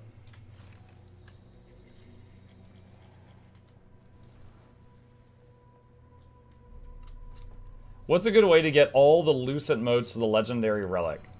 When you get Lucent motes by like salvaging stuff, and basically, you know, just keep salvaging things you find that you don't need, and save the motes for a very, very long time. Just let them pile up over time. It will take a while. It takes a stupid amount of motes. Dang it. No! I can't mount. There we go. What time is your stream tomorrow? Tomorrow's all-day stream that is going to have tons and tons of giveaways and stuff for my birthday is going to be from 12 to 12. So noon to midnight Eastern time. For people in different time zones, it is 10 minutes until 12 right now. So about this time tomorrow, and then for 12 hours after. Happy birthday. Thank you. Will there be cake or ice cream? No, but my wife is going to bring me Panda Express, which is one of my favorite foods. Mike, what is your keybind for weapon swap? The tilde button to the left of the one? So many bags. Oh! Is get your mug for your buck good enough as an advertisement? It's kind of funny. Oh, Makeshift just messaged me.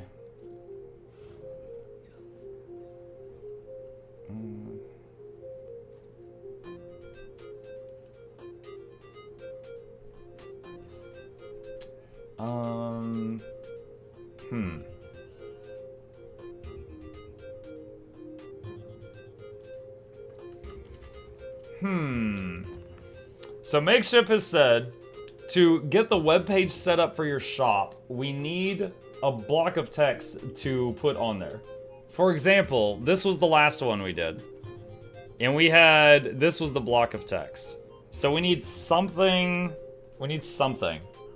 Oh God, gotta go into marketing mode here. Hold on, I gotta whip something up. Chat GPT it.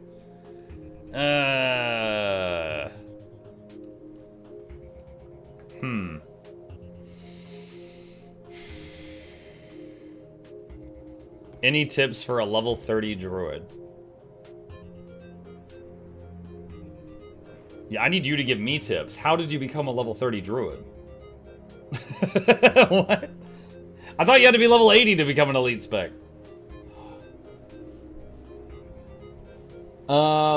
Get a muck for your buck. It will bring good luck. I tell you what.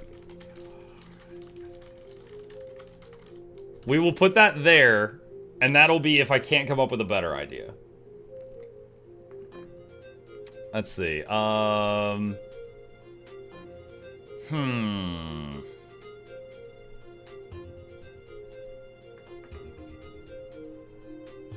would look at Build-A-Bear messages. I mean, not many people care about the message. Like, this right here was the message of the last one.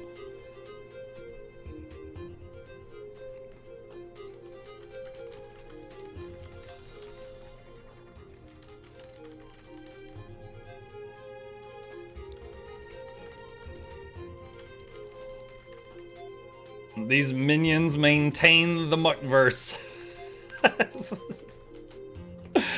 I don't know. I don't think I'm gonna keep that.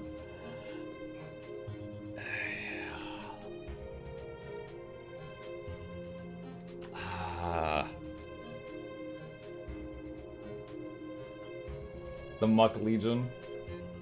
Chug potions. The potion thing all came about from the calling the community the lab. Attain the lab and keep everything running smoothly when they aren't tripping on the occasional power cord.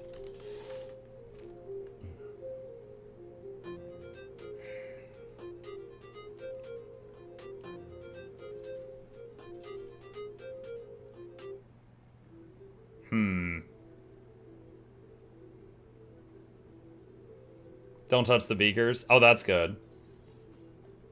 You've been unwelcome to the lab. Take your very own Muck Mini and potion bottle and get out of my lab.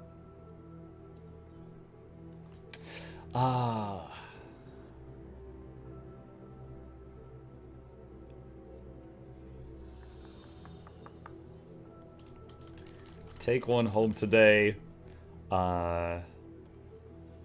to help you with your experiments. But remember, don't touch the beakers.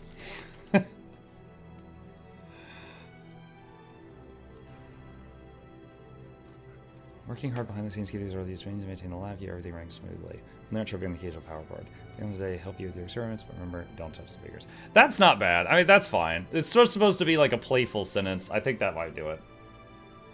Okay, hold on. Alright.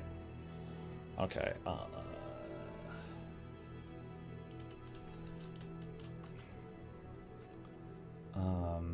for the launch day, can you go ahead and prep the webpage while we work on a commercial, like last time? Then we will launch both at the next available opportunity. Okay. Gotta go full roleplay? Oh yeah, no, it's fine. Should there be something about sitting on the edge and whatnot? No, it's fine. Okay, that is off. What is this message?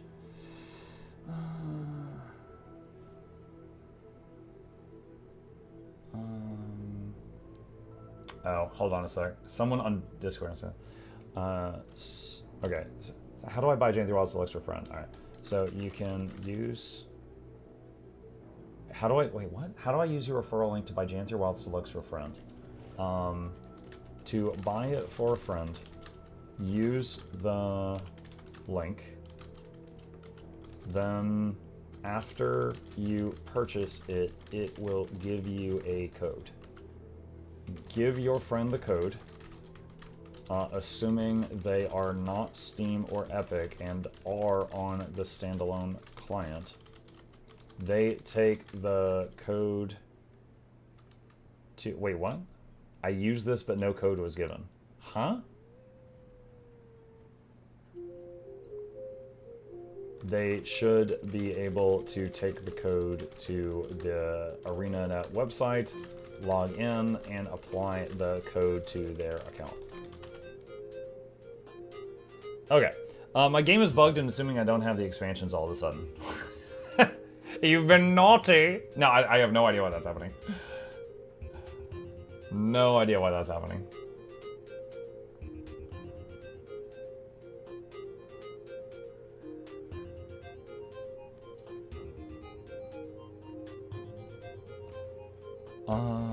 Let's see. If you just downloaded the patch, switch off yours to start it again. Was there a new patch? Like just now? Or do you mean like yesterday's patch?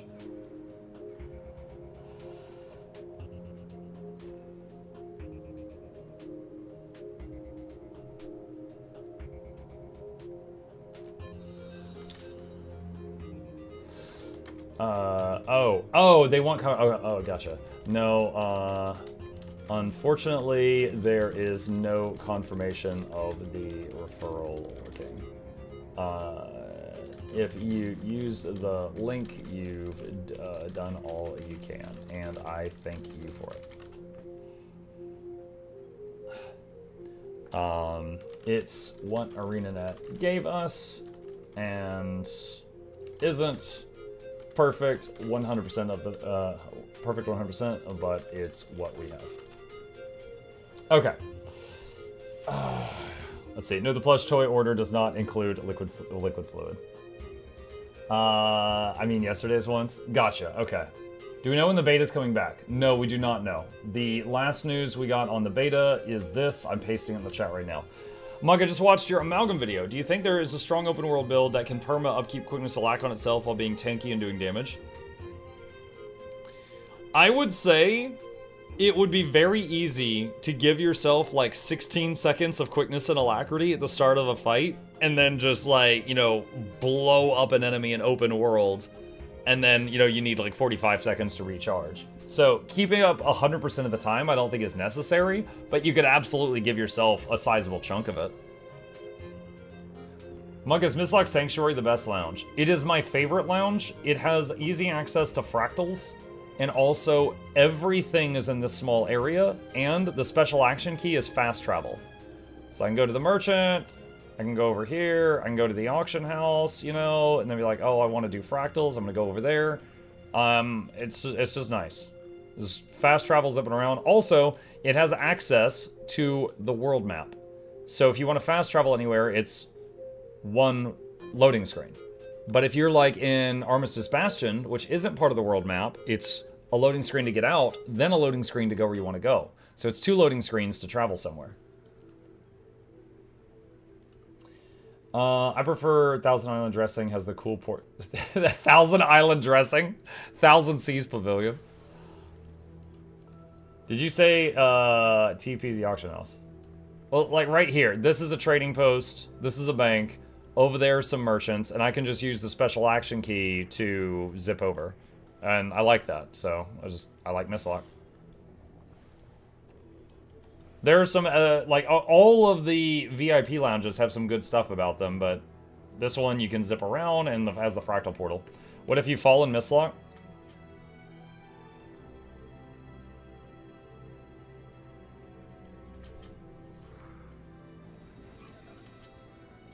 Also, gliding here is reversed. Gliding is flying. This is my glider.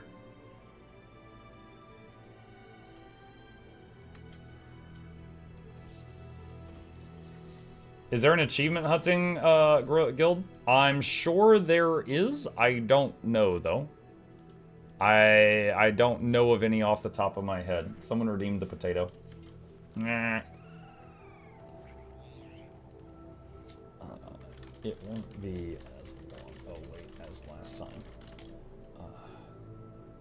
After we have the commercial ready, I imagine like a week wait tops once we're both prepared. Okay. Thousand Seas is great, especially if you're super cheap like me, but the unavoidable Mystic Toilet in the middle that turns you into a fish is annoying. Yeah. Thousand Seas, if you place your pinky toe into the Mystic Forge, you get sucked in. It's funny that people on my YouTube chat and my Twitch chat both complained about the Mystic Forge of Thousand Seas at the same time. They're like, ah, I turned into a fish. Radasum is the best lounge. Radasum's a big lounge. Thousand Seas fishing location? Yeah. Thousand Seas, the fishing thing, is its unique thing. Whereas for Mistlock, the fractal portal is the unique thing. And the zipping around.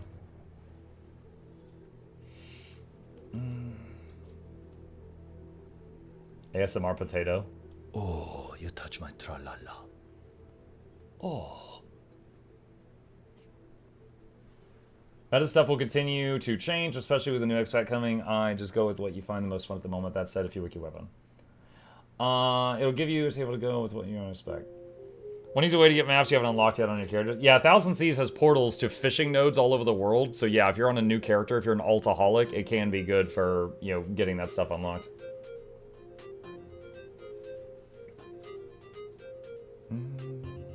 Thank you very much. I like the Order of Whispers and the Priory can't decide which. Oh, you're at that part of the story. Yeah, you get to make that choice on every character, so you could just make the, you know, choose like Order of Whispers on one character and then later do the Priory on another and see both parts of the story. It's like background music is goated. A lot of people are fans of the background music, true.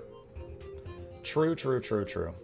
Do I still have my Thousand Seas pass? Here it is. Hang on. I don't go here often.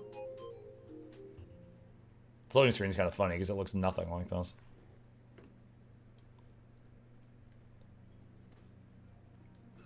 Ah! Oh. So this is Thousand Seas. It's up here. And there's... most of the stuff you need is up here. But there's this big island, which you can see here. And out there's a portal, and if you go through that portal, you can go to fishing nodes all over the world. But 90% of what you need's up there, but then there's like a beach down there and a few other things.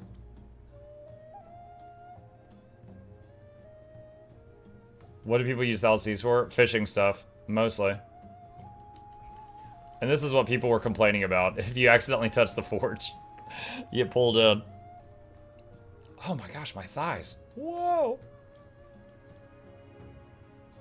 New playable race unlocked.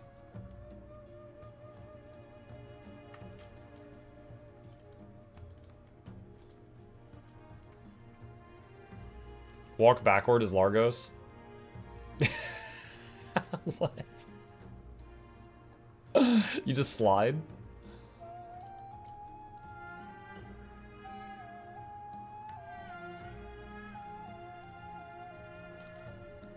Weird. Mike, why did you never bother with filling your wardrobe? Because I've already got the ones I care about. Basically, if there's something specific I want, I make that a goal. But if it's just like filling the wardrobe for the sake of filling the wardrobe, that's just like a money sink. Don't really care about that.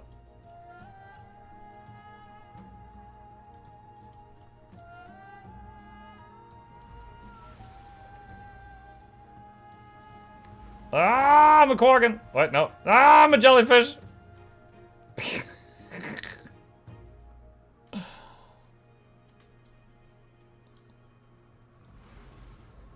Now I'm floating gloves.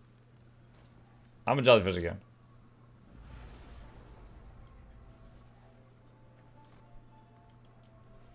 I have returned to crab. My go-to gold making routine is pretty much just doing my 9 to 5 and convert gems to gold. You know what? If that makes you happier than, you know, doing some other grind in game, that's fine. Keep the group alive. I'll be right back. I'm gonna stand in the fire just so you don't get bored. If you move sideways and back, you can moonwalk. Let's see.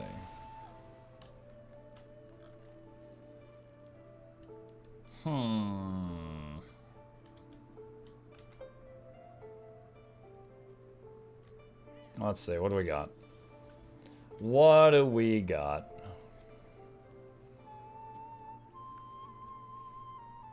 Quaddle. I could do that. Oh, that didn't work.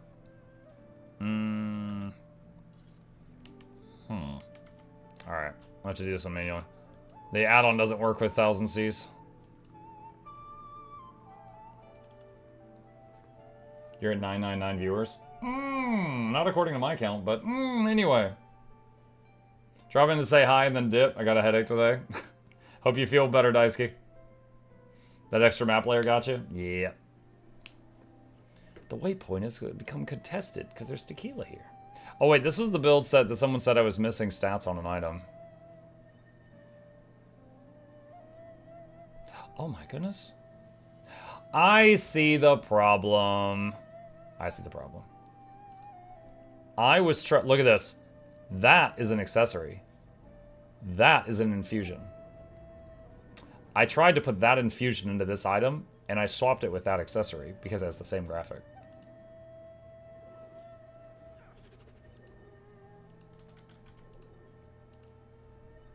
Okay. It's fixed.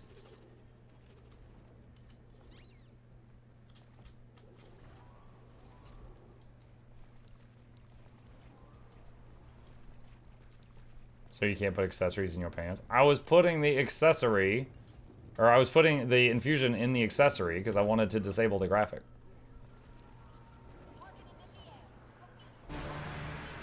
Ah, tense music!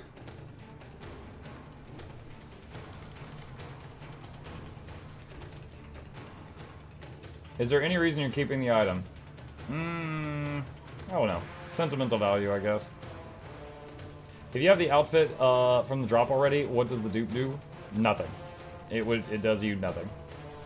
The drops were mainly for people that missed them last time. If you got them last time, then it doesn't do anything for you.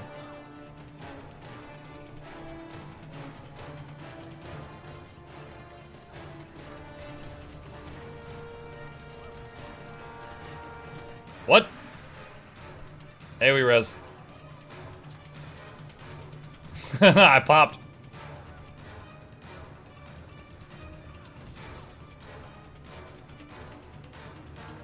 I just salvaged the accessory because I tried too often to switch the infusion. I mean, that might be the thing to do.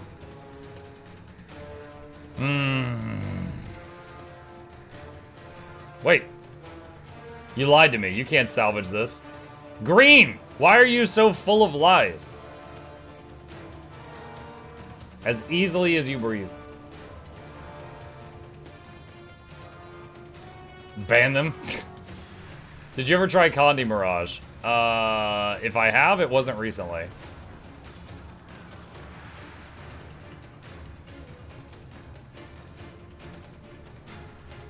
Wait, I didn't? Did I just throw it away? I guess so.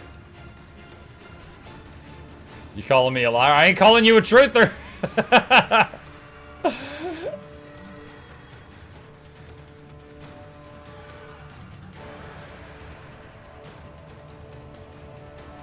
Are the drops same as previous one? Yes. They said that this round of drops was for people that missed the previous round.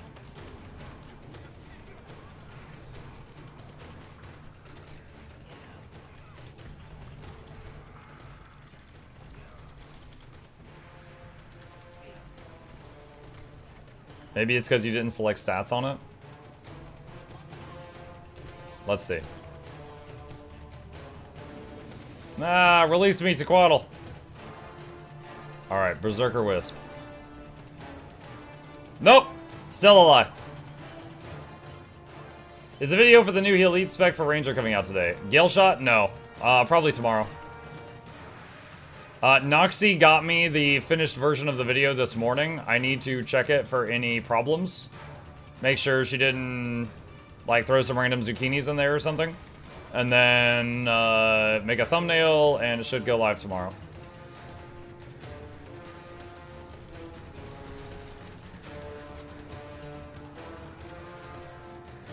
Take a look at the Lost Soul Aside on Steam. Crimson, I'm fighting tequila. What do you mean? Still waiting for Mesmer? I need the beta to come back to try Mesmer. I managed to record 3 videos during the beta before they turned it off. Amalgam, Ritualist, and Gale Shot. So the Gale Shot video will go out tomorrow, and then I gotta wait for the beta to come back to make more.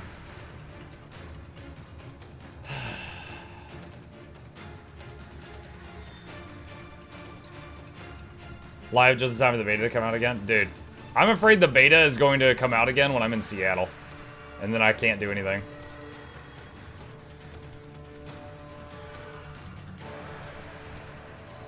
"28 seconds.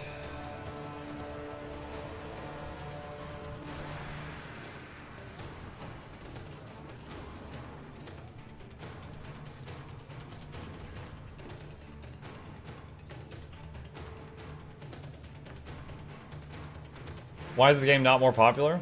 I mean, the game is doing very well for itself. Like, most MMOs fail, and this one's been going for 10 years. But why is it not more popular? I don't know. I'll try harder.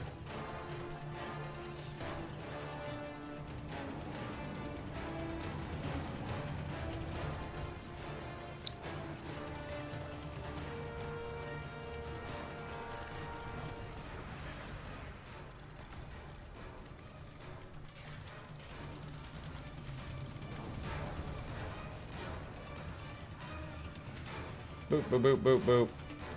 Bye, Felicia.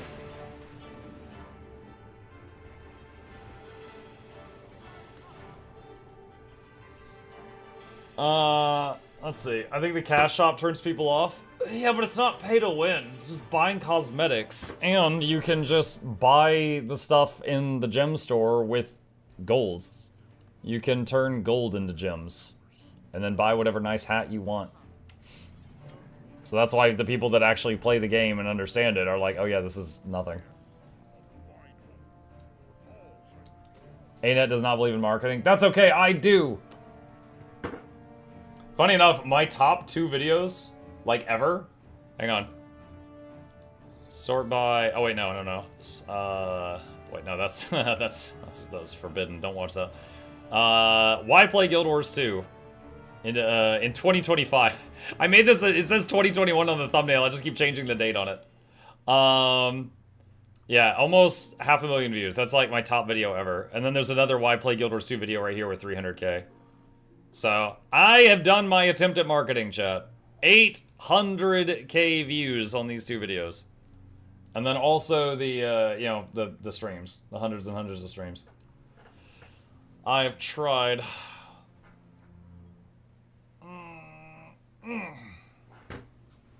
I've seen a shocking amount of ads for VOT. What is VOT? Visions of Tomorrow. Thank you for your hard work. You're very welcome.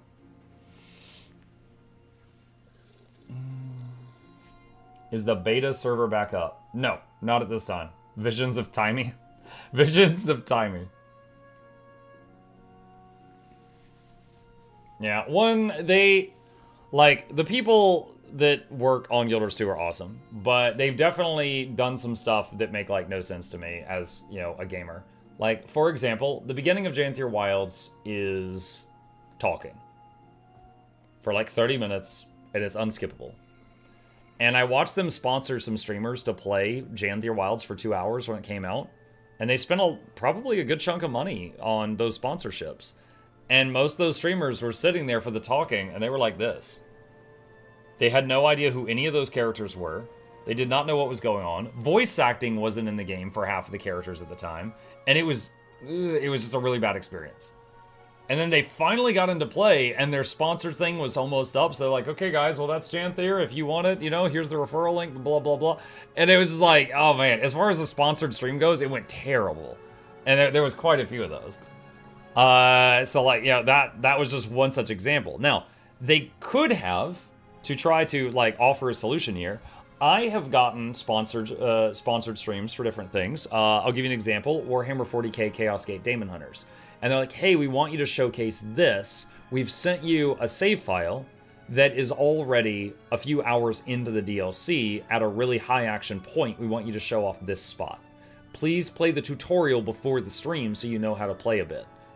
Okay, sure, you know, you're paying me, I'll show what you want me to show. You know, they could have done that with Janthier. They could have, like, had the people, like, ready to go and had them, like, jump in at a more action-y sequence, not right before Queen Jenna talks for 30 minutes. But they just didn't think about that. And I don't begrudge them that, but at the same time, it's like, okay, this could have been better. You know, and then they've got a lot of other weird decisions that they've made in the distant past, like the go to Quiznos and get a ogre. That was weird. People are like, what? Where's a Quiznos? There's a lot of weird ones they've done. They've had some marketing things that went well, but they've also got a lot of really weird marketing stories. Quiznos ogre ?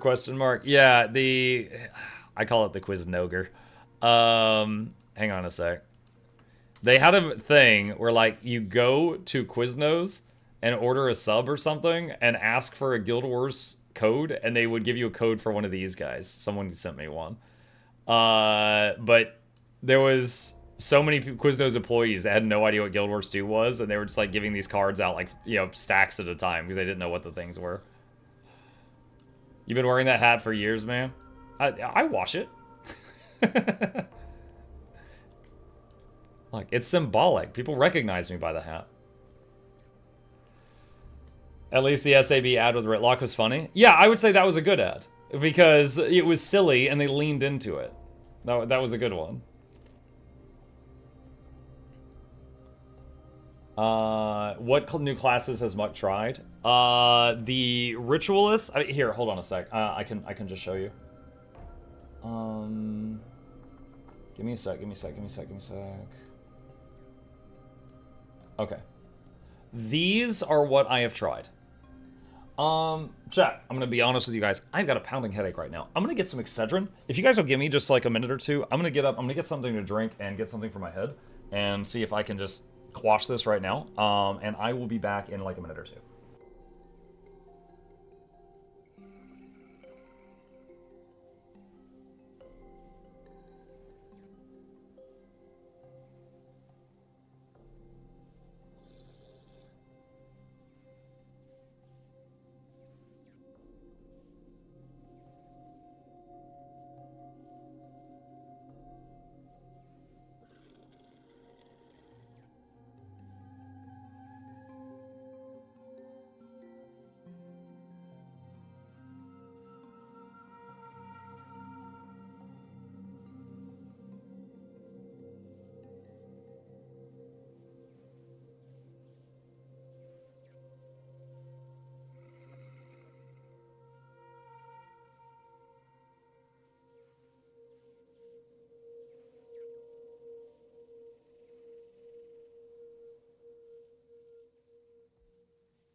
Okay, friends, I am back.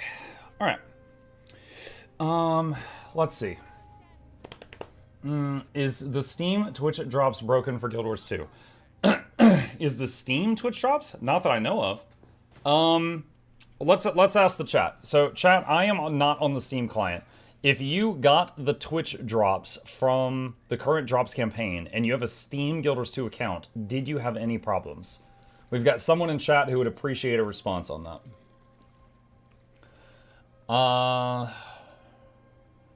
Samurai says I got them.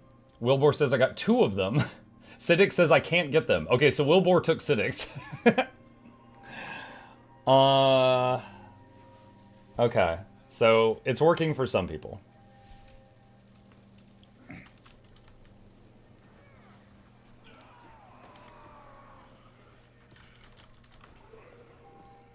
No problem with drops, was the same items than last drop. I got them, okay. Can't link new Steam accounts to Twitch at the moment. Oh, is that the issue?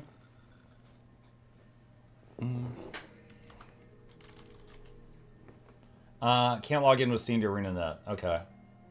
So there's multiple people saying they can't do the connection, but it seems like if people were already connected, it seems like if people were already connected, they were able to get the drops, but they can't make the connection now, so they might have an issue.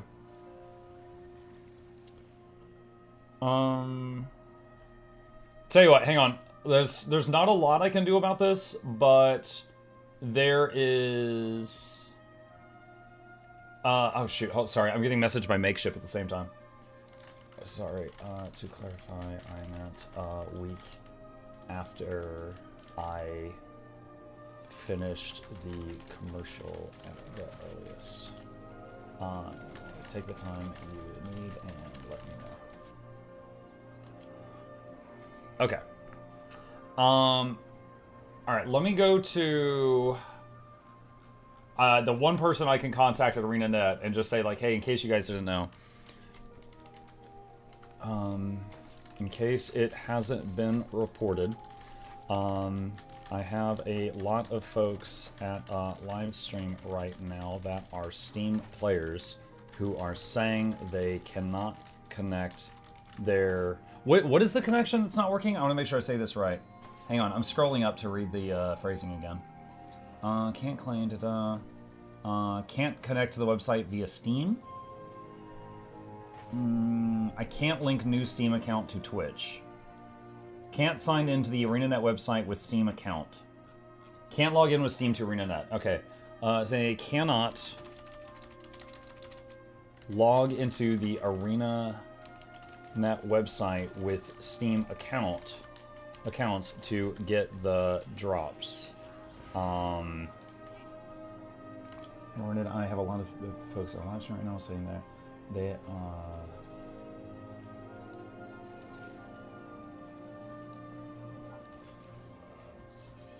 hold on, fixing some typos. But our Steam players saying they can't log into the website to get the drops. I'm not expecting an immediate fix, but reporting it in case the issue is not known. Okay. All right. I've done what I can, friends. I have told one of the official people. Whether they see my message anytime soon is in their hands.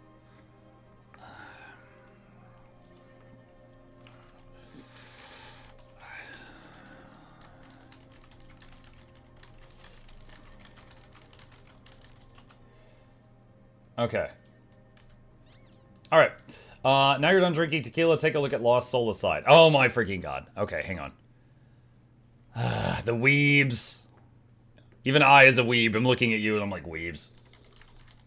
Lost. Oh, I've already got a response. They said, thank you. The team is currently looking into this.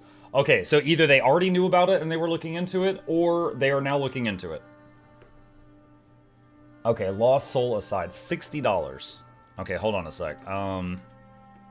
Let me do that. Let me go do that. Okay, hold on. Someone wants me to watch a game trailer. What is this? Embark on an epic odyssey to save your younger sister and the whole of humanity. Your sister! Also all humans. From mysterious dimensional invaders from beyond the scarlet skies. From mysterious dimensional invaders? Dude, this sounds like the plot to like When Mars Attacks. A horrible dream. Where monsters invade our world. This looks like... What's that one Final Fantasy I played? 16? This looks like that. And when it seems they might vanquish the invaders, the dream ends. Is this really just a dream? What's an Inquisitor? My only hope lies with you.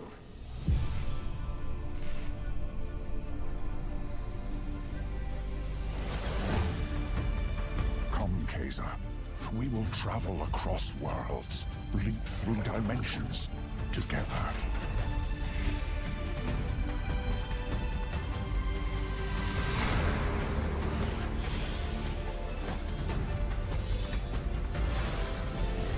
I love how the female fighters have the ever practical armor. Within you, a destiny waiting to be fulfilled.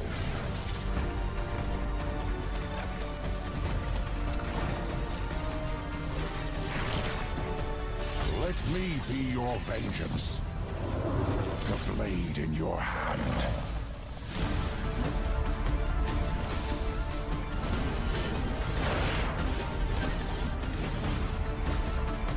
Yeah, this looks so much like FF16. I don't mean that in a bad way, I just mean that in like an observation way. You never wanted to be a hero. But for humanity's sake, you must. Then give me your power, Arena. And they were like just gigantic souls at the end. All right, honestly, this looks like something I could possibly enjoy. I don't think it'd be like a new favorite of mine, but it looks like something that, you know, I could possibly enjoy it. Let's see. What else we got? Okay, going back to the makeshift message. Gotcha. Finishing up the page. I do need a launch date. Do you have a rough estimate how long for now to set up a temporary one? Oh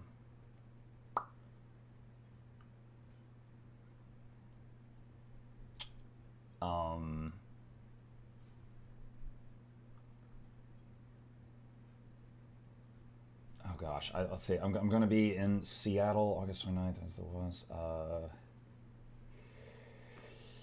Let's pick a Tuesday.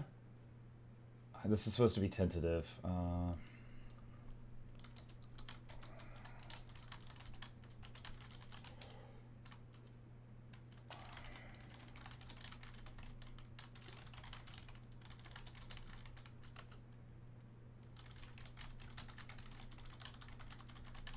Okay. Okay. Oh, gosh, all over the place right now. All right. Okay. All right, so we have we've reported to ArenaNet the Fixie thing. We are saving the Steam players. I've responded to Makeship about making plushies. We have watched the Wii video. What next? Hey, Mug, is there any weapon type that you really want added to a specific type in the future? Whips. 2 Mesmers, because Casimir's a freak. That's actually canon that she's a freak. But yeah, I don't know about the whip thing. New weapons. I don't know that they're adding more weapons to classes, but I've always wanted to have focus. Dude, my green screen's freaking out again. I've always wanted focus to be available on more classes, simply because Binding of Hippos is my favorite weapon skin in the game, and it is a focus. Today's subject, slavery. What, dude? No. No, God, do not put words in my mouth. That is not what I said. Okay, hold on. For those that don't know, Casimir in the story is a Mesmer. And there is a part in the story, it is somewhere around the Tower of Nightmares, where Marjorie is like, oh my gosh, I got filthy in there. And Casimir is like, oh, that's why I don't wear clothes. It's easier to stay clean. What? And she's like, oh, yeah, this is an illusion. And she just like, and like ripple and it just like redoes her clothes. And apparently it is canon that Casimir just runs around naked all the time, just butt naked. And she uses her mesmer powers to make clothes. And that way she doesn't worry about getting her clothes dirty. Which, there's some holes in that logic, but you know, whatever. You do what you gotta do. So the whip joke, when I was like, oh yeah, because she's a freak, I was referencing that. Wouldn't you? Possibly. No, those two ended up getting married. Marjorie was like, I'm into this chick. Yeah. No wonder she doesn't do damage in the instances. Her stats are low. Yeah, she doesn't have any equipment on. Flashback to that one trailer where she was like, I just can't. She's armorless? I guess so. Okay, hold on. What? Can you turn that down? No. Oh my god, I'm constantly fighting with your... Okay, hang on, I'm gonna change scenes for just a second. Just to pull out the filter screen. Okay, that. Alright. Let me see, and then go here, and... Okay. Alright, I think that's good for now. Alright, I think I got rid of the crackling up here for now. Okay. Always something. Always something. Okay. She's the most powerful Mesmer of the Yours franchise. That's canon. Wait, what? No, the Casimir? No, Casimir's not. I hope was that in reference to the Queen? Because I think the Queen is the most powerful one. Like, there's a running fan theory that Queen Jenna is actually the goddess Lissa in disguise. Like, Queen Jenna once made a illusion of Kralkatorrik, the massive dragon, that was so powerful, she fooled Kralkatorrik's army into following it away from the city. She also once made a shield bubble over the entire city that was stopping trebuchet fire. Then made another bubble over a bunch of political people who she needed to keep alive / prisoner. Then, while channeling those, she walked with you through like a war zone and helped fight a whole bunch of people. And when you get to the boss, she was like LOL and just obliterated the boss. So Queen Jenna is like stupid strong. And then you've also got Zera, the boss of one of the raid wings, is a Mesmer. And you basically fight like Godzilla, which is her like Mesmer Sona. And it like she's crazy strong. I think any of those, I think Jenna and Anise, certainly Lissa, whoever she is, and Zera are all more powerful than Casimir. Casimir, I can't remember any feats of strength for Casimir, but I don't know if I'm just drawing a blank. I mean, Casimir's just a Mesmer. I don't know that she's like crazy strong or anything. Have you tried engineering the beta? Yes, I posted a video on my YouTube channel today about my experience with the amalgam, if you want to see it. Mesmer Sona is a term I didn't expect to hear, but it immediately made sense, didn't it? Her power is diplomacy. Cass unveiled the tower. You just said, feat of Casimir, she can create a dress? I say, oh, come on. She can spawn portals? Any Mesmer can spawn portals. Her portal is longer range than the average player. Yeah, so maybe she's a stronger than average Mesmer, but I don't think she's like shield an entire city from trebuchets Mesmer. Is it just me, with me, that auto attack will stop auto attacking even when the enemy is still alive? Okay, so let's talk about auto attack. If you guys will turn your attention down here, there's a little set of arrows around this. Hey, thank you so much. There's a little arrow around this. If you control right-click any skill, that arrow appears around that skill. That becomes your auto attack, okay? Now, skills have cooldowns other than your 1, so that should usually be on your 1, except in some circumstances, pistol thieves. If that arrow is not around it, you need to control right-click it to put that as your auto attack again. For example, there's currently a bug with Gale Shot where the Gale Bow, it keeps not having auto attack enabled on the 1. And that is something that we have reported in the beta. Ritualist outfit obtained. Nice. Thanks for getting it here, Danny. Appreciate you.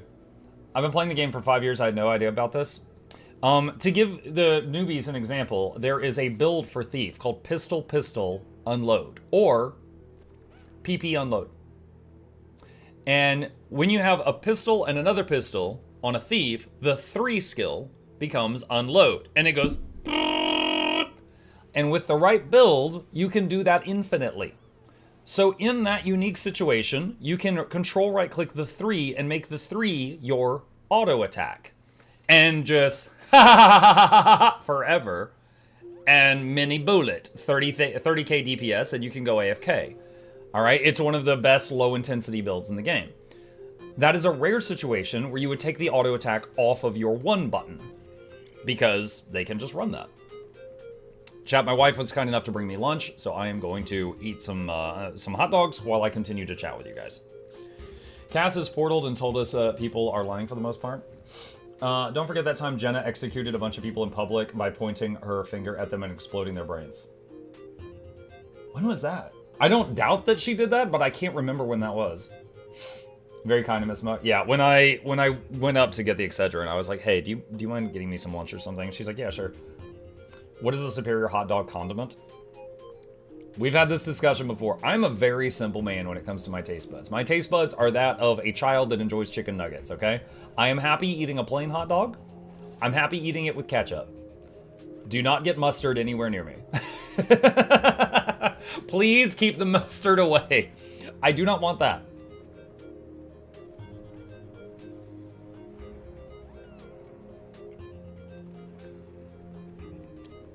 Relish?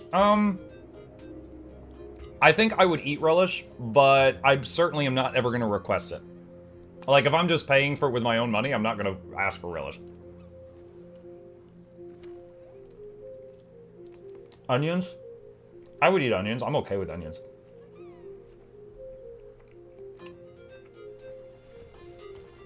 Mayonnaise? What the hell? Get out. I hope you're joking. Get out. My French taste buds are mad at you? That's okay. We're all mad at the French.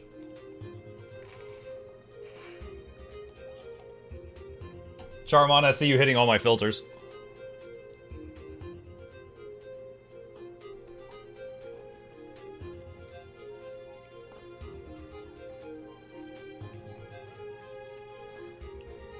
Hey, you're like, God dang it, Charmon, another one? You give me so much work. Hang on a second, chat. I gotta ban somebody. Not really, but, you know, kind of.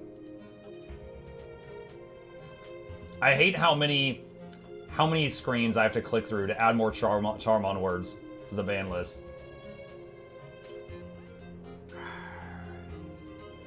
Banning Charmon would be way less work, I'm realizing. Here it is. Alright.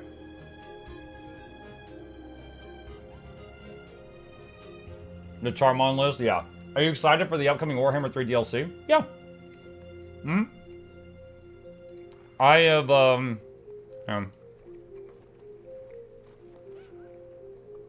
I have sunk a lot of hours into this game since you guys got me to try it last year. You jerks, you ruined my life. 1,100 hours in a year. Yeah, it looks good. It looks really good.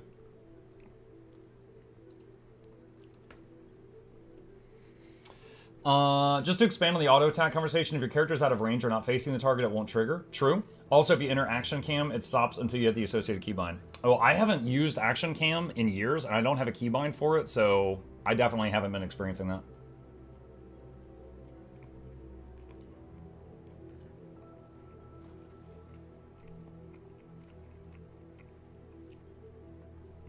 My cousin once told me British cuisine is weird. They put only good ingredients, but the result tastes bad. I remember seeing some video online where they were showing a bunch of like meat pies, and this guy had like a hose, and he's like, they water the pies to add more juiciness or something. And the whole comment section was just like, the British people season their food with water. Invaded half the known world for seasonings, and now they don't use any of them.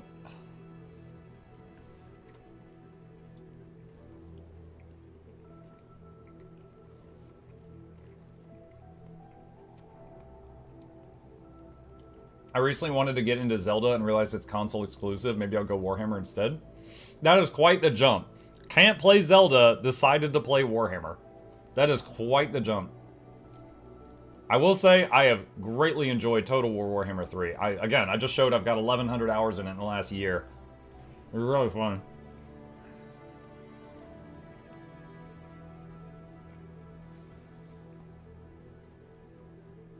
Muck, any idea when they're continuing the beta? No, but I can give you the link to where they are posting information on it. So just that right there. Maybe keep a tab open for that and keep an eye on it.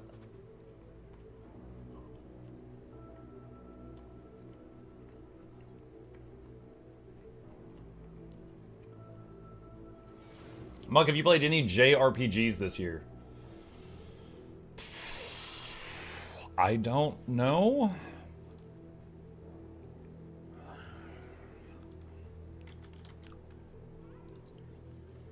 Like a oh no, I was gifted this. Oh, Claire Obscure. I mean, it's a JRPG. Yeah, I played Claire Obscure. I haven't played that. I got gifted that. I played Yakuza Like a Dragon in April. I tried Okami. This looked like it was a really cool game, and a lot of people had good memories of this game, but it honestly was making a lot of us nauseous. Like, they have this art style thing that you can't turn off, and a lot of people in chat, and myself included, were like, yo, I'm getting sick. So we had to stop that one. We did Dragon Quest 11. We played Chrono Trigger. Alright, I think that's it. Chrono Trigger, Dragon Quest 11, Yakuza Like a Dragon, and Claire Obscure. Those are the JRPGs I played this year. That's it.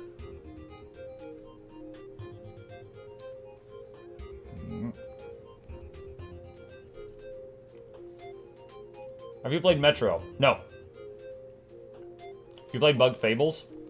Someone sponsored me. So I have a tier on my Patreon where it's the highest tier, and basically one day a month they can hijack the stream for a day and make me play something that's out of the ordinary, as long as it's not like Hitler dating sim or something. And someone said, I want you to play Bug Fables. I said, sure. So a patron basically sponsored me to play Bug Fables for a day.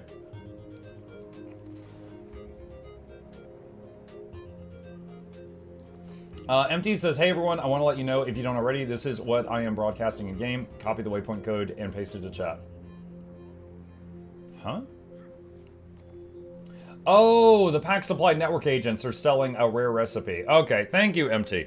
Appreciate the heads up.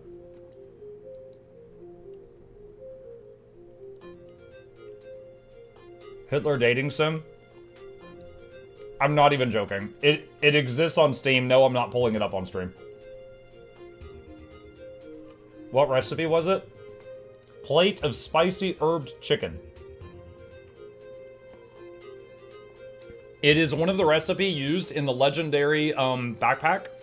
So it is very, very good to get yourself, rather than having to buy the chicken from other people, because it will cost a lot more money to buy it from other people.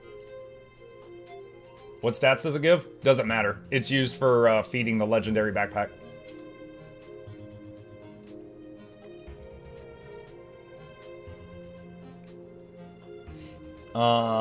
You discovered that game too?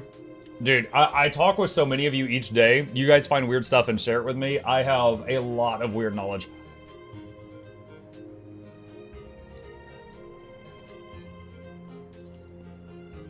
You still have Remember Me?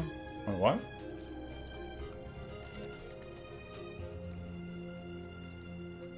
What was this one?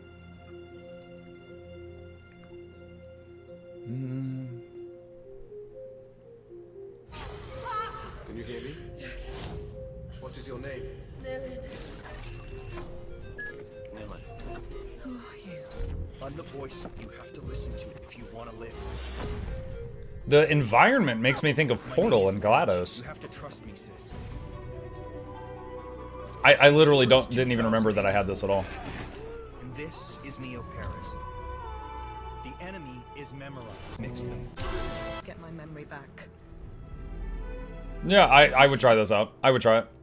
I did not remember that I had that. Yeah, I would try that out. Do need to compile a list of games that I have that are of the spooky persuasion for October, because we're going to do a lot of them. Do you have the pixelated horror games written down for October? We need to do that.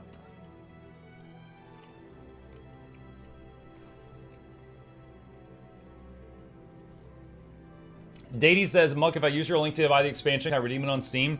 No. The referral link that ArenaNet gave me is for non-Steam, non-Epic. It is only for the standalone client. I really appreciate you wanting to support me, but no, that would screw you up. If you play on Steam, you don't want to use anyone's referral link. It doesn't work. But if you're on the standalone client, then definitely use someone's referral link. Mine or someone else's. What's for lunch? Hot dogs.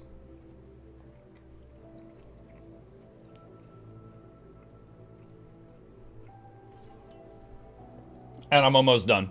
I'm 3/4 of the way through this, and then we'll get back to it. Is there a way to move my account to the standalone launcher? No. A standalone account cannot become a Steam account, and a Steam account cannot become a standalone account, unfortunately. It has to... I would guess, and I really want to stress, this is my guessing, that it has to do with how Steam is set up. Because, like, if you purchase anything for Guild Wars 2 on the Steam side, Steam gets a cut of the money. Steam doesn't want to lose that money, so they don't want to let you become a non-Steam account. On the flip side, if you're on the standalone account and you spend money on Guild Wars 2, 100% of that goes to Guild Wars 2. But if you swap to Steam, Guild Wars 2 gets less money from you. So they don't want to let you swap, you know? And so that both of them don't want to let you go. So they don't let you swap accounts back and forth.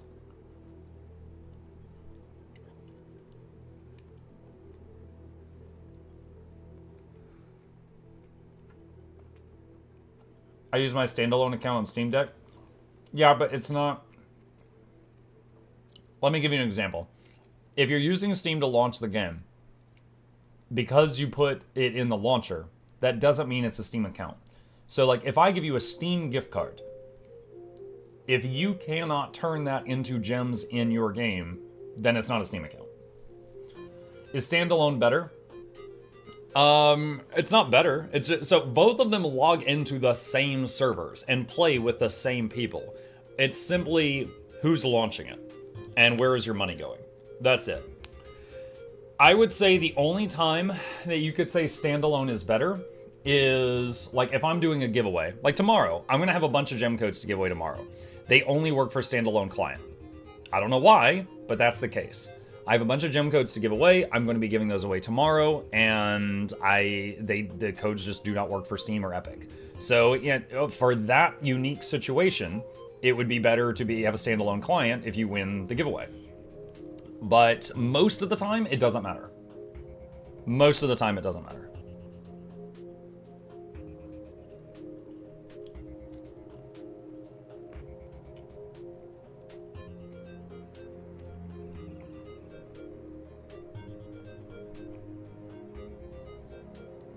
Right now, I can't log into my account via the browser because it says error signing in through Steam. Datey, a bunch of people told me that earlier, and I reported it to ArenaNet, and they replied, hang on, thank you, the team is currently looking into this. So, I don't have any like news for how long it's going to take, but we have brought it to their attention. Hold on.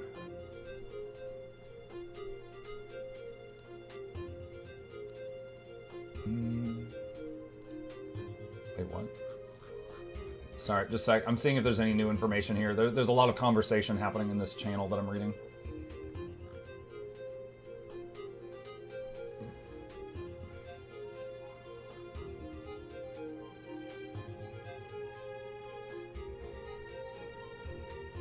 Okay, no. So because of all the issues from the channel that I'm using to report that problem, there's other people reporting other issues, so there's a lot of chat in there, and I was looking to see if any of it was related to the Steam thing, but it's not. They're having a conversation about a different problem right now. Muck would let Steam users use his credit card for tomorrow's giveaway. Look, whenever I do giveaways with my wallet on stream, like anytime I have a sponsor, I usually take $100 I earn that night and I do giveaways. And typically we have 5 winners of $20 each. And when that happens, I let them choose either I gift you something from Guild Wars 2, like I buy gems, buy an item, and then gift it to you, or I give you a Steam gift card. Which you're on Steam Guild Wars 2, then you can just use that for whatever you want. Yeah, duels, exactly. But no, it's if I already have a gem code, it is already determined whether it's a Steam gem code, an Epic gem code, or a standalone gem code. There are no gem codes that just work on all three that I know of. I mean, I don't know. Maybe if there is any of those stores that have the physical ones, like if you go to Best Buy and can buy a card that has like, you know, gem code on it, I don't know if that would work for any of them or if that would be standalone only.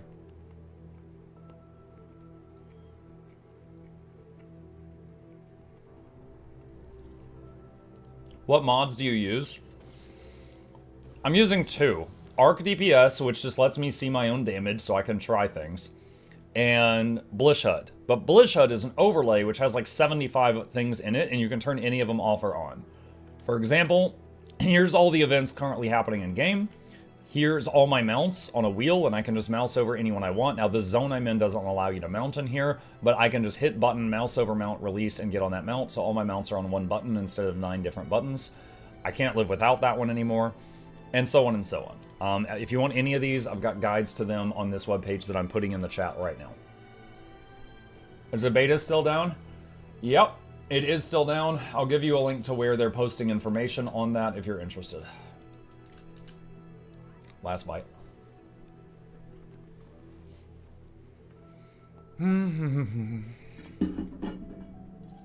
Alright. Are we there yet? Nope, we're not there yet. Very healthy lunch. Had some protein. Mike, do you think they will ever have proper tank setups?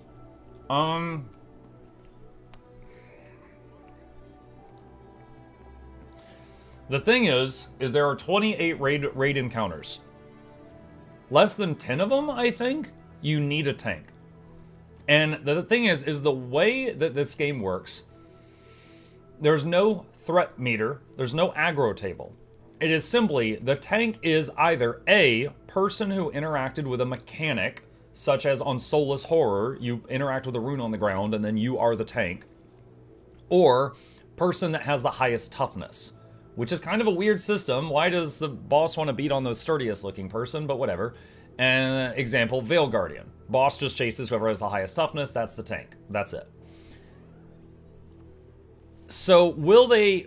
The whole rest of the game, literally every Fractal, every Strike mission, every Dragon Response mission, lol, all the other raid bosses, the entire open world, every world boss, doesn't use tanking. The monsters just hit what they want to hit.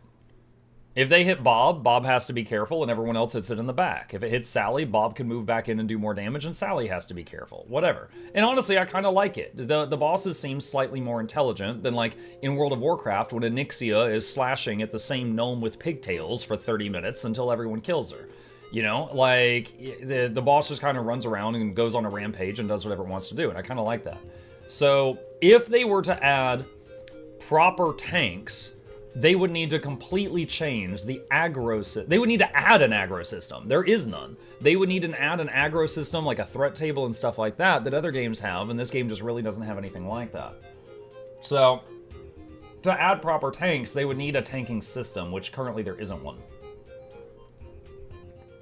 On that note about the toughness thing, if you play a ranger in open world, or a mechanist, and your ranger pet or mech has more toughness than you, it will frequently get a little more aggro than you will, which is a very relaxing time in the open world.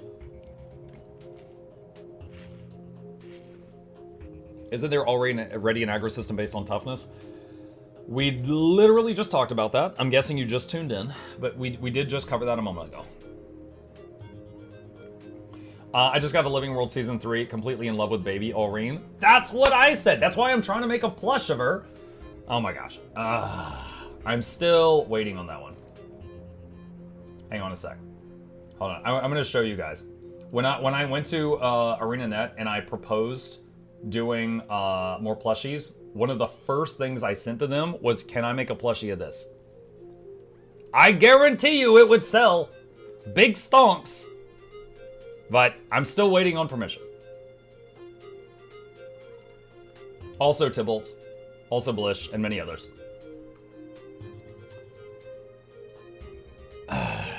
Waiting on that. Aureen plush with barbecue Joko Velcro. No, okay, what if there was just a tiny little Joko outline, but it's like, it looks like shriveled and flat, like it's jerky, and just have it be like an accessory that comes with it. Make a PD plush. PD? Oh, Gorik's roller beetle? Maybe could include like a little beady with Gorik. How many in-game books do you have in your bank?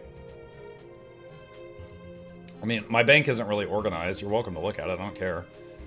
This is like World v World stuff. Bunch of PvP potions from when those existed. Ascended boxes I haven't really dealt with yet. Miscellaneous. Refined envoy stuff. Mystic coins. Legendary kits from the Wizard Vaults. Luck. These are all things that should be in the Wizard's Tome and the Wizard's Gobbler, but I'm afraid to delete them because I'm paranoid. I don't know that I have any books in here. And I thought your inventory looks bad? As bad as your opinion. No. I think I have one of these in my inventory. Yeah, I do. Put that in there. I think you can buy them back at the Char. Gorik action figure with Kung Fu grip and bioterrorist Velcro model. I have 2 bank tabs full of books. Yeah, I don't have bank tabs full of books.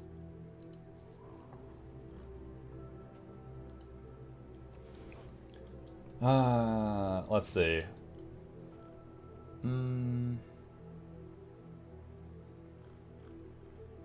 Let's see. Okay, what else we got?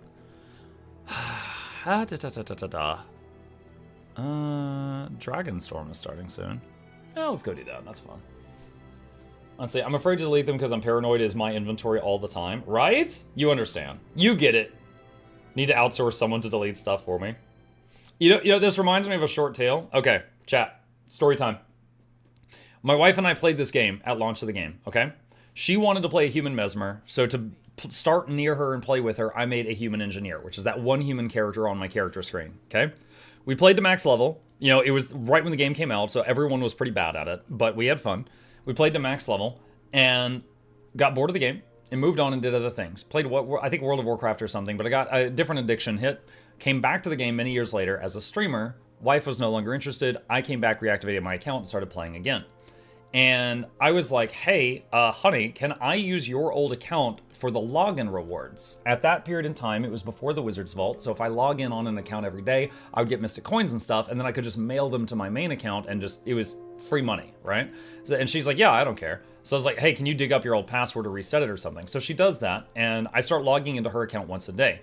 Log into her character, her bags are a mess, right? Like, you guys give me a hard time for this. Like, imagine this, but there's 0 space. That was her bags, right? They were like 99% full. And I'm like, I can't do anything with it. I need to clear a bit of space. So she's standing behind me and I'm on her character, which she has not logged into in like 7 years. And I'm like, what is it, eggnog? And I just like sell it. And I'm like, old Christmas sweater. And I'm like clicking the delete button on it. And she's like, and I'm like, and she goes, I was saving that.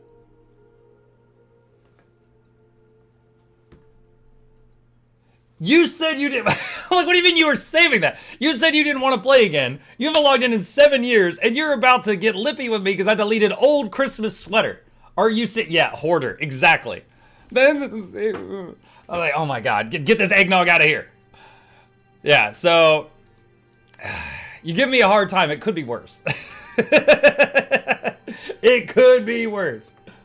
Also, added thing. And I've told this before too, her character, her Mesmer, you guys know how there's like the racial abilities that, if you're a new player, every race has some racial abilities up here, and then all your class stuff's down here. The racial abilities largely are worse than the class abilities. You just use them for fun. There's rare situations where they're better. Her entire bar as a human was like prayer to Dwayna, prayer to Balthazar, prayer to Grinth. It was all just please God help. There was no Mesmer skills over here at all. We leveled to 80, and her whole bar was please God help.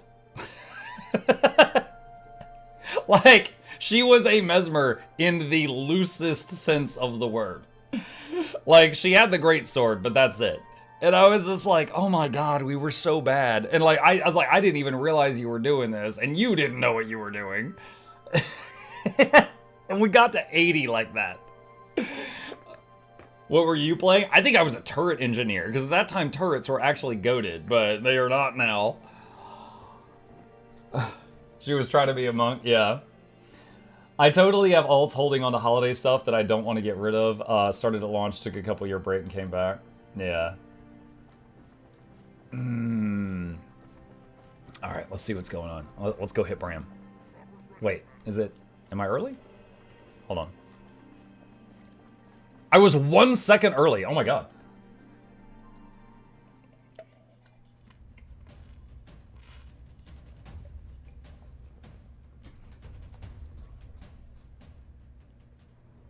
When I was new, I was 5 Signet Greatsword camping warrior. Yeah, but the Signets are helping. Please God wasn't.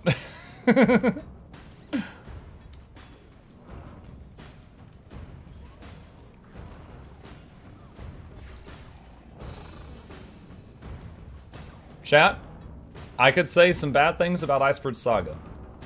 None of those bad things are about the music.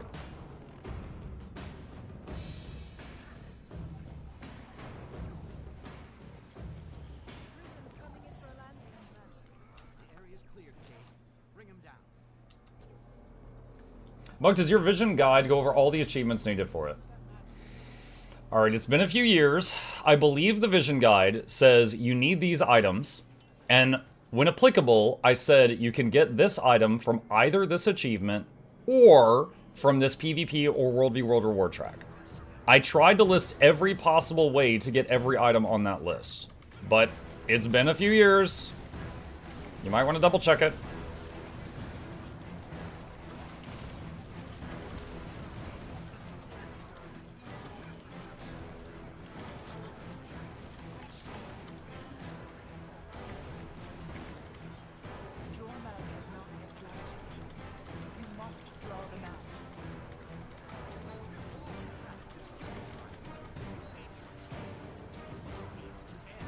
Ah!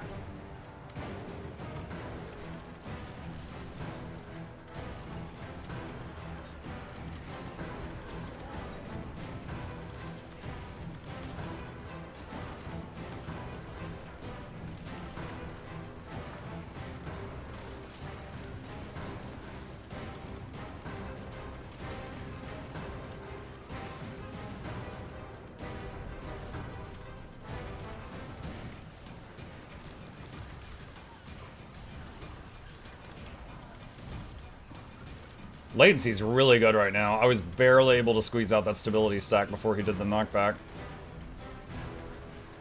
What's my ping at the moment? 140? Oh, actually feels better than that right now.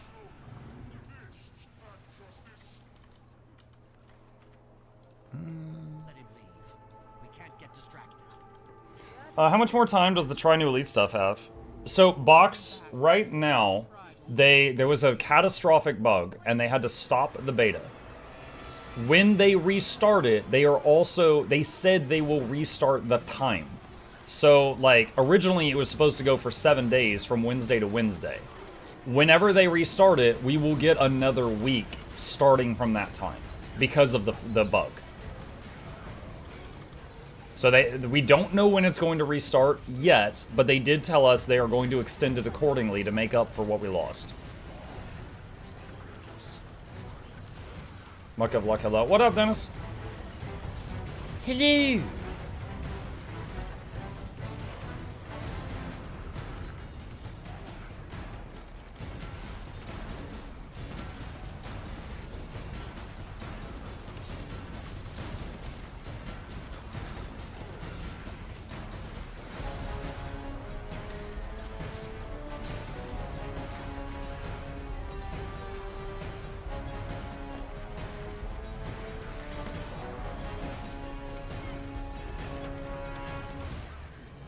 No! Bram, why don't you have more health? I was jamming.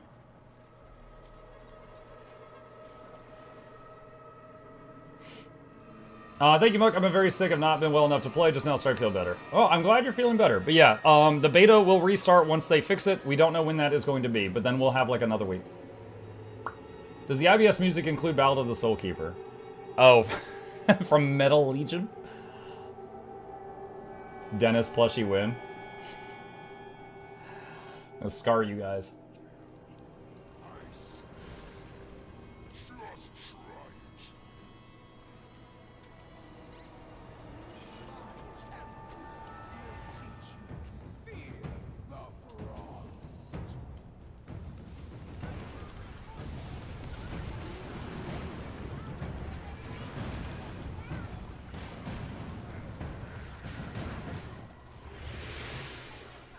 Dang, that was fast. Everybody just broke all the siphons at the same time.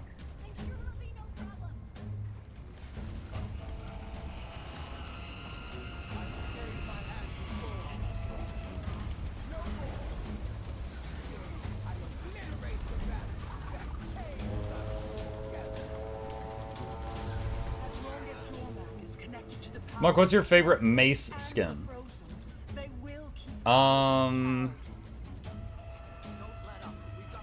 Right now, I think the Verge. Hold on, let me get over here because this is very important. These ones are from I think Raidwing 4. Deimos wields these. I think they look very weighty. Like they look like they would muck and hurt if someone bonked you with these. I like these.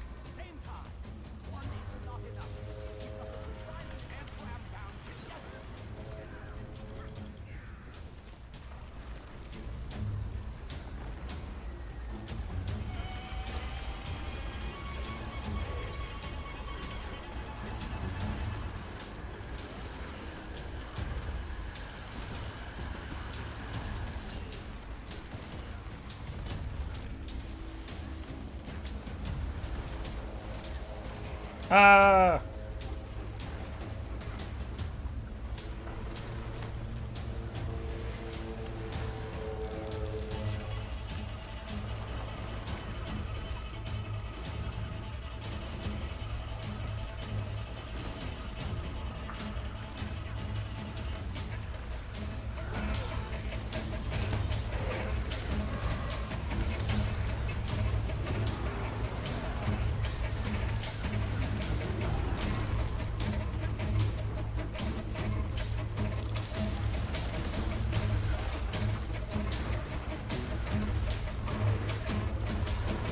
That, I don't know, violin solo, whatever that stringed instrument is that they were just doing that riff on, that is like one of my favorite parts of the IBS soundtracks. All right, turn it back down, turn it back down. I love that bit.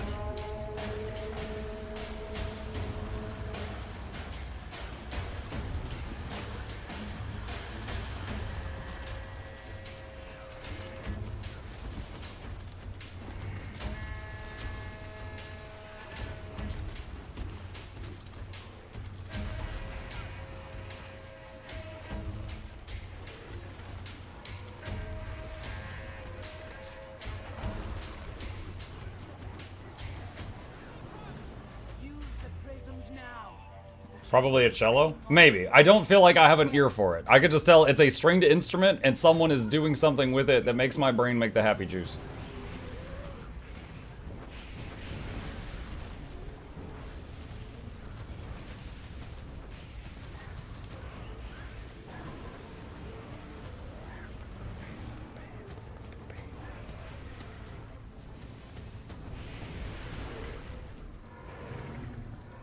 Ah! Ah! Oh, God, I did take fall damage. I couldn't get my glider out. It wouldn't let me.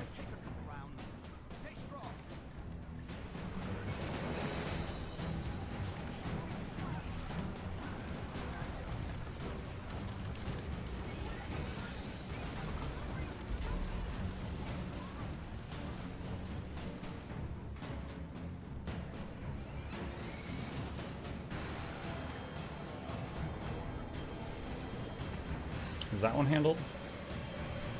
Not yet. Well.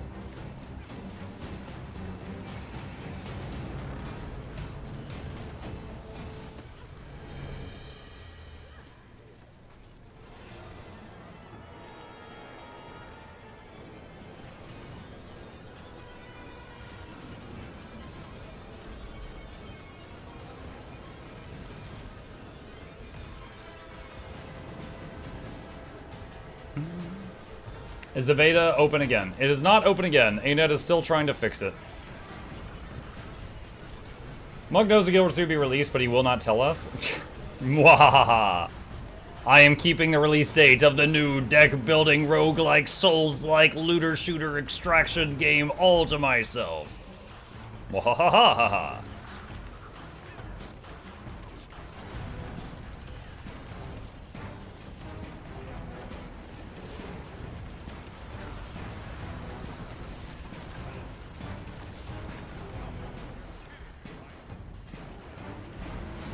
Fake, it's clearly a dating sim.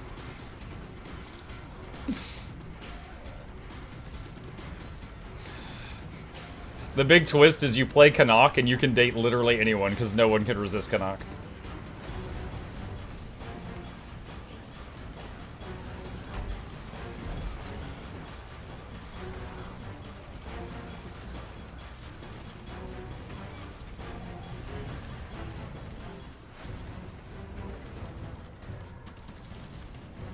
Matt Mercer can have my babies.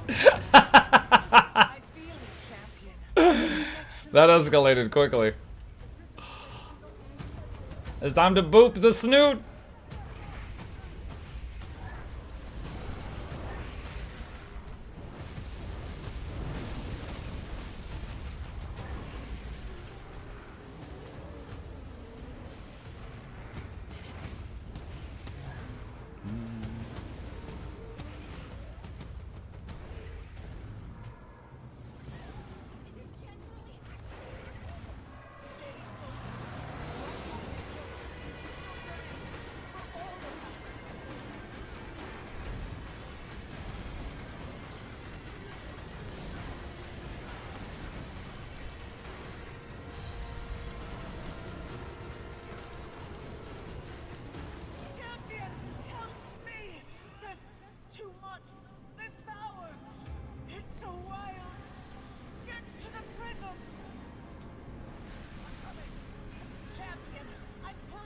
Oh, what? Oh, we're pushing! We're pushing! Oh my god, we're pushing so hard!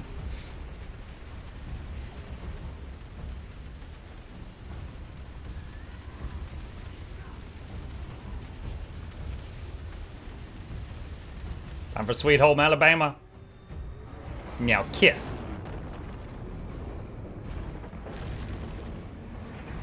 Poor Primordius. Building power for 10 years and never even got arms.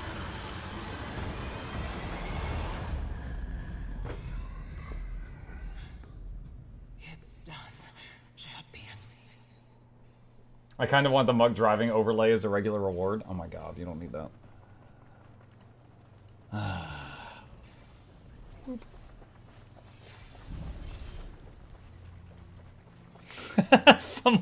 Someone in the map just said, "Step dragon, I'm stuck in the ice." Oh my god. Alright, so we confirmed that this thing cannot be salvaged.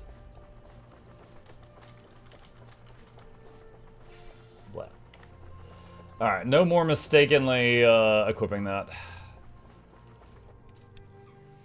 He also got nerfed because Bram was the champion. Bram stole his arms. Disarmed.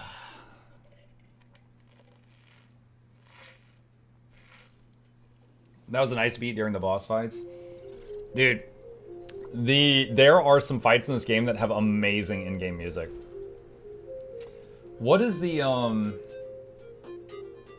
name of that song from Nightmare Fractal First Boss with the really awesome percussion? Is it Twisted Marionette?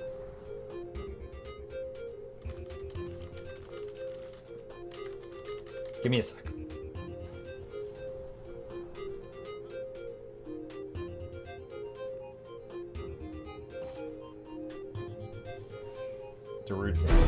Ah! Okay, hold on. Alright, give me a sec. Let me see. Alright. The Curvy Robot. The Curvy Robot song. Let me see if this is it.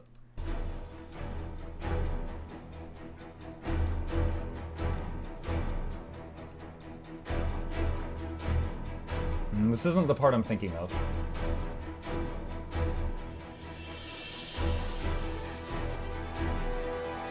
This is good. Hold on. Is it this one?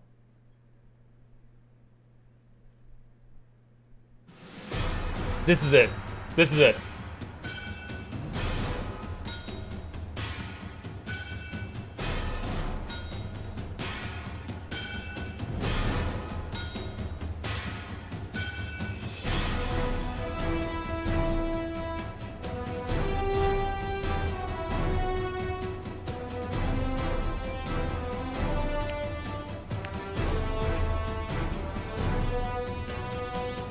Fantastic clink clinks. Yeah.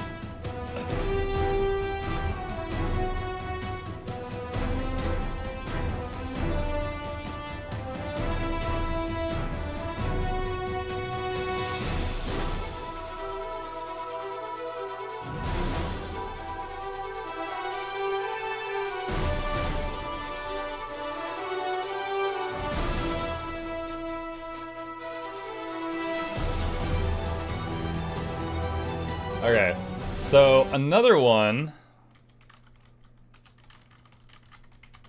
that is really freaking good.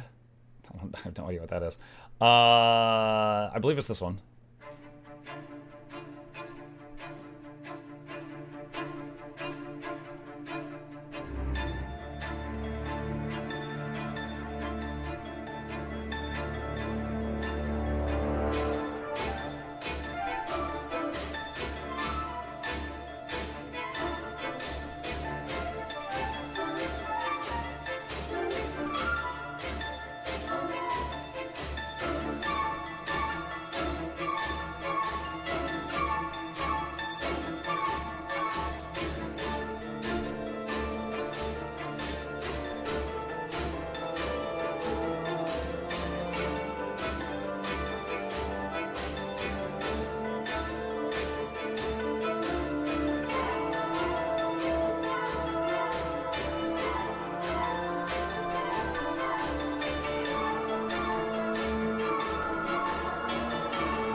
It keeps going. This song is 12 minutes long because the fight is so long, potentially, depending on your DPS.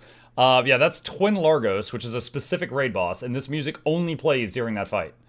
It's really freaking good. What was another one? Play them the Zera one? The Zera music? Let's see. What the hell? What is this?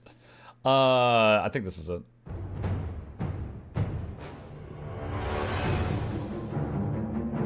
Oh yeah, this one's like really tense.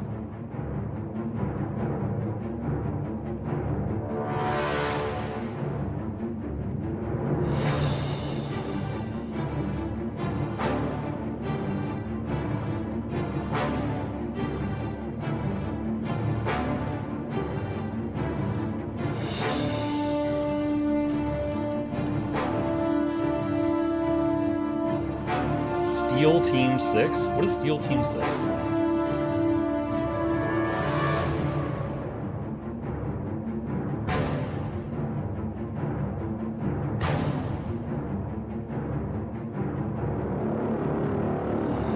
Hang on. Hold on. Someone said play this one. What is this?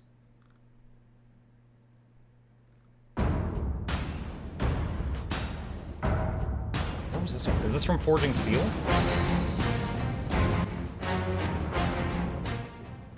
Okay, I recognize this. I can't remember where this is from.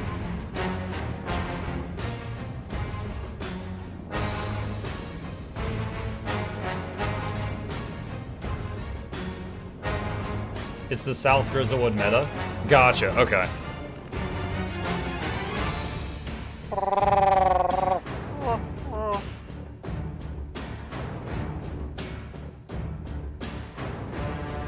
Muck, I think you really like Janthier Wild's On the Hunt. Oh, I think I know which one that is.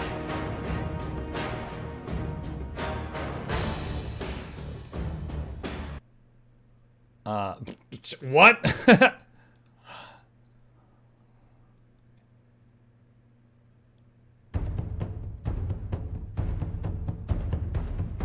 I think this plays during a lot of the open world events where you're like chasing something.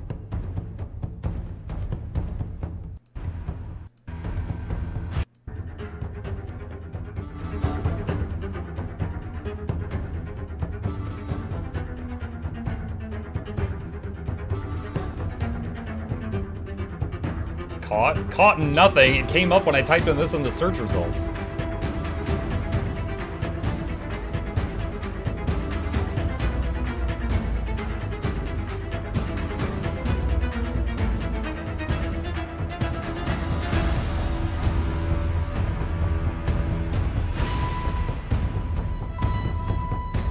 Yeah, that's pretty good. How about Metal Legion? Wait, well, hold on. C4 just sent me a link. What is this one? What are we doing right now? Just talking about, like, good music in the game. The Heart of Thorns main thing. Oh, yeah, dude. Heart of Thorns? I have a ton of Heart of Thorns music on my playlist.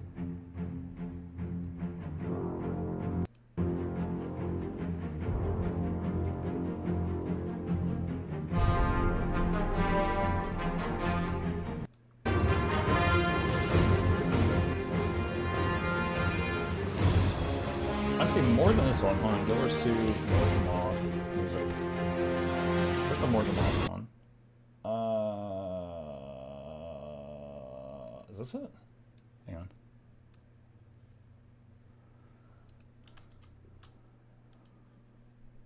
I see this is it.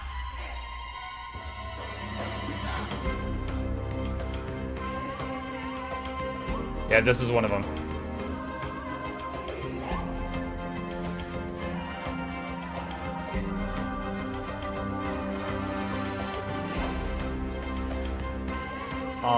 See you, Cut Maestro.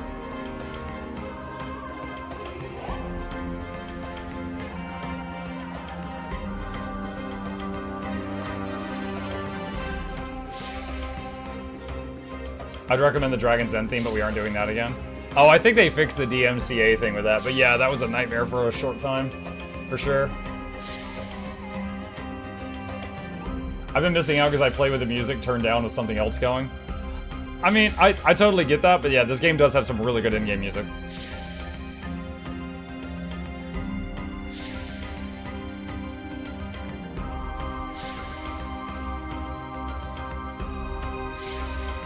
There was another one,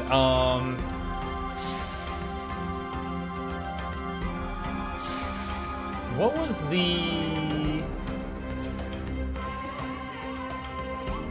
Okay, hold on. This is a... Is this what I think? Okay, okay. Before I play this, I'm gonna give a warning. This was a song that hit really hard in Guild Wars 2. And it's a moment in Living World Season 4 called A Star to Guide Us. And it's a slight spoiler, so that's why I'm warning you. So if you want to tune out for like 1 minute, I'm warning you. Where Aurene is trying to think of a way to beat the big bad. And she keeps seeing the future like she's freaking Doctor Strange and seeing different ways it could go, but all she keeps seeing is bad stuff. And the way that it came together, like her trying to find a solution, and then the music is like, this is one of my favorite cinematics in the game.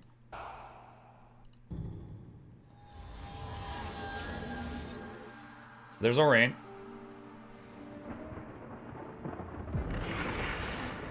She's like, what if I fight him alone? Dead. What if I fight him with Alona? Dead. What if I fight him with the Pact? Dead. In the desert? Mountains. Pact in the mountains. Over the ocean.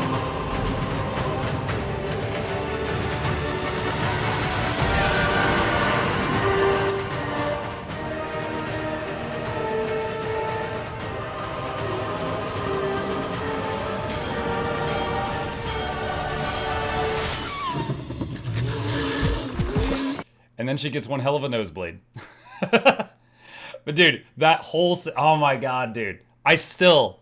I still get like the hairs on the back of my neck stand up watching that. Just the combination of the visuals and the audio was so good there. Like do you goosebumps? Yeah, I get goosebumps watching that. Like they did such a great job.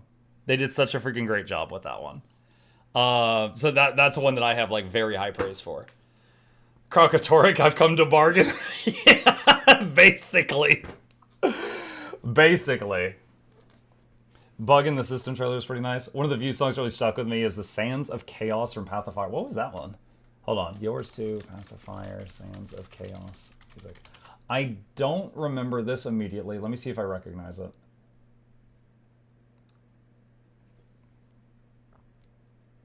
I might recognize it as soon as I hear it.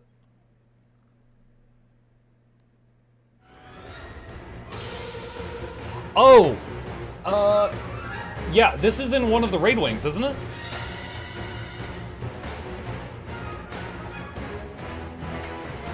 I think this is in, like, Raid Wing 6 or 7 or something.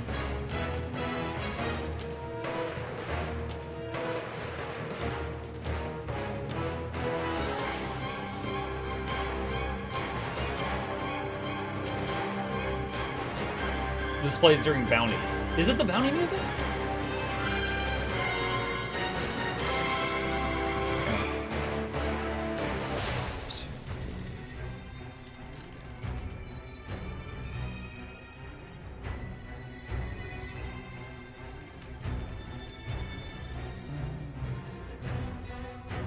I was wondering if the wiki would say, like, where it's played, but it doesn't.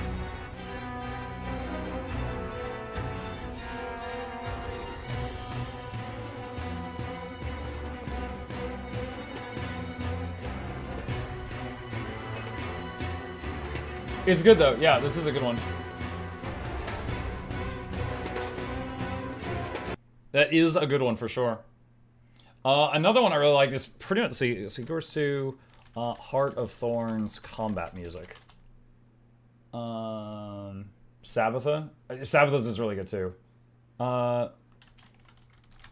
Yeah, I've jammed out to Sabbatha's before. Sabbatha is a raid boss.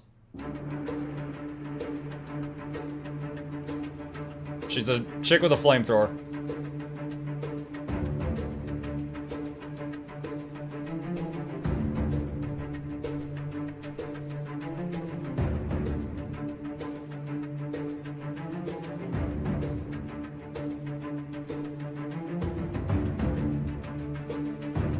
Do the Choya music? No! I don't want to play Choya music. Octavine Assault's good. Mm-hmm.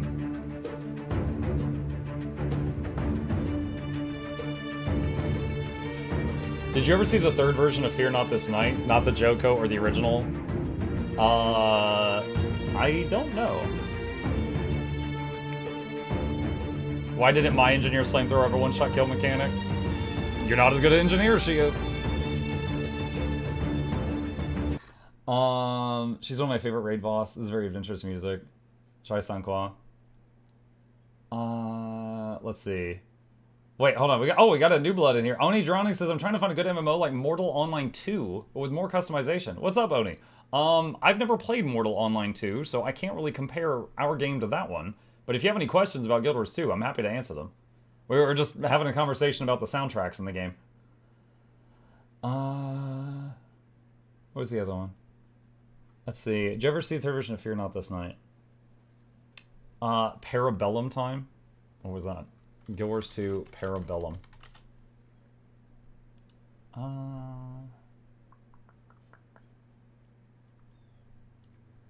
What is this?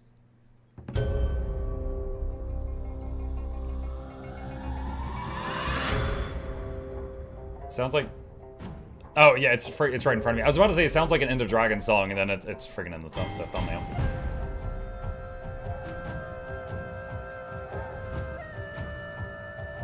This is a good one.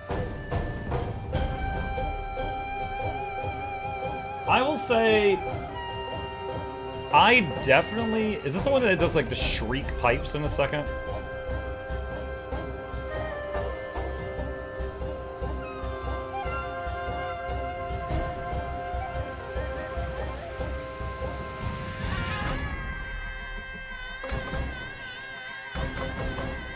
Hold on. Yeah, I don't know. There's some that pipes instrument that they're playing in this one. I really didn't care for that. Like, it's very shrill. There were some songs in EOD I loved. This is not one of them for me. Let's see. I played Guild Wars 2 a long time ago. My friend's stepdad got us into it and we played for days. He kept playing for years relentlessly. Yeah, there's a lot of folks here who have played it for a long time. Try the 0 one again, but go to the 2-minute mark. Oh god, we're just gonna play all the music in the game. Let me see. Let me see. Hang on. Go to the 2-minute mark. Oh, is that the gliding phase?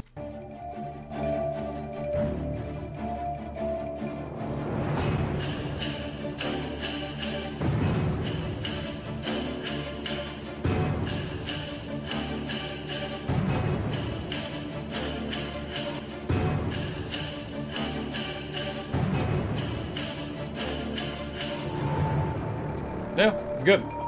It's good. This is what EOD was like. Oh god, I'm afraid of all these YouTube links. What is this? Oh, this is one of Noxxi's videos. I like this. The End of Dragons login music is so nice to listen to, and it's so. Yeah, I've seen this. I forgot about it.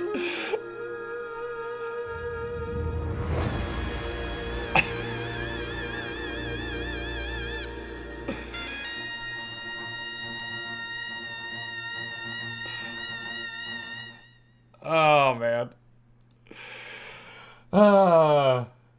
Let's see.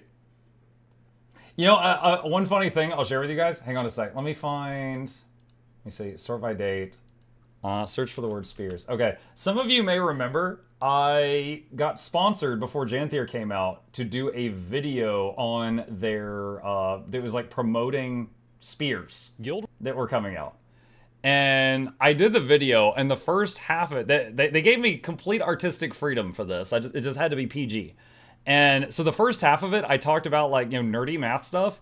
And then suddenly in the middle of it, we did this. Which one do you want to try first?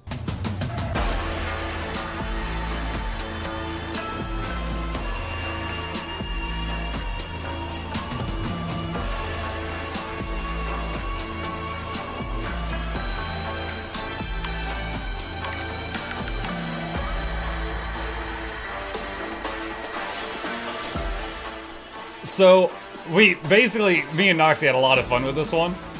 And it was funny, because, like, when we finished this and I submitted this to them, I had 3 members of ArenaNet staff message me, and they were like, what is that music? They're like, this is so good. And I was like, it's a remix of your music.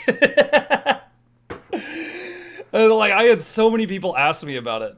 And where did I put it? I think we pinned a comment down here that had the music, because I had so many people ask about it. But yeah, it was just funny because I had 3 separate staff members from ArenaNet ask me where I got it. And I'm like, it's a remix of yours. It was very well received. It was very well received. Which one you want to try first is pretty cool. I mean, yeah, a lot of people ended up liking it. It turned out really well. It turned out really well. Do you know the Undead of Alona song? I don't know. What is it? I might recognize it when I hear it. Let me see.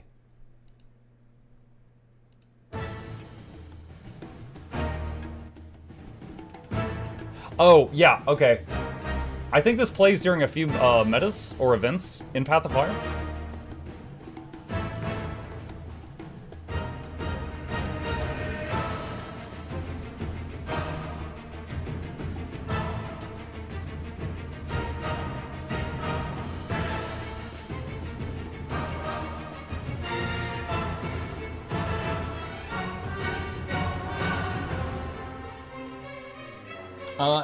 Let's see, someone says, is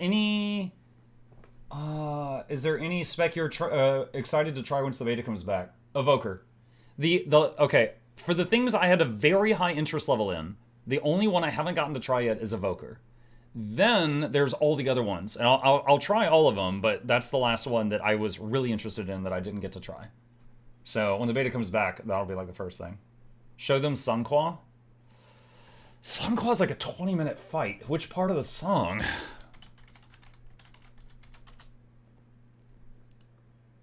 All right, let me see. Let me see.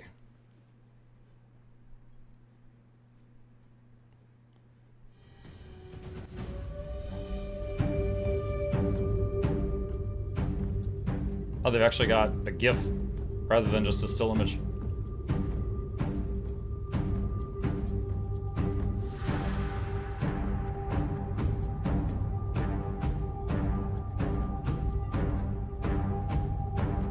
I tried Evoker when the familiars were disabled and I still hit 35k on the golem. Oh, wow. Oh, I like this part.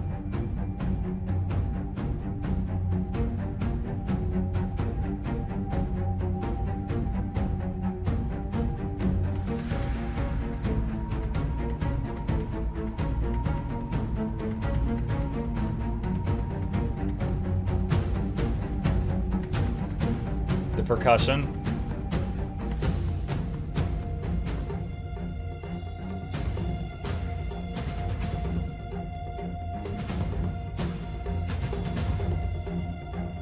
Yeah, for anyone who doesn't know it, Sunqua Peak, the final boss, is this lady who's screaming, "Get away," and she's basically, like, possessed. And you start fighting her, and this is building up during the fight. And, like, on normal mode, the fight ends when you get her health to 0. On challenge mode, it doesn't, and then you go into a darkness phase, which is even more messed up. But yeah, it's a pretty awesome fight. Now play Disposal Unit from Darktide. Okay, look, we all know Darktide is great music. She's not possessed, she's depressed. Okay, she's possessed by depression. How about that? Play End of Dragon's New Era of Heroes. What was the... Hold on. End of Dragon's End music. What was the last song in End of Dragons? Like, the last... Is it Cycle Ends? I think it might be Cycle Ends. Hang on a second.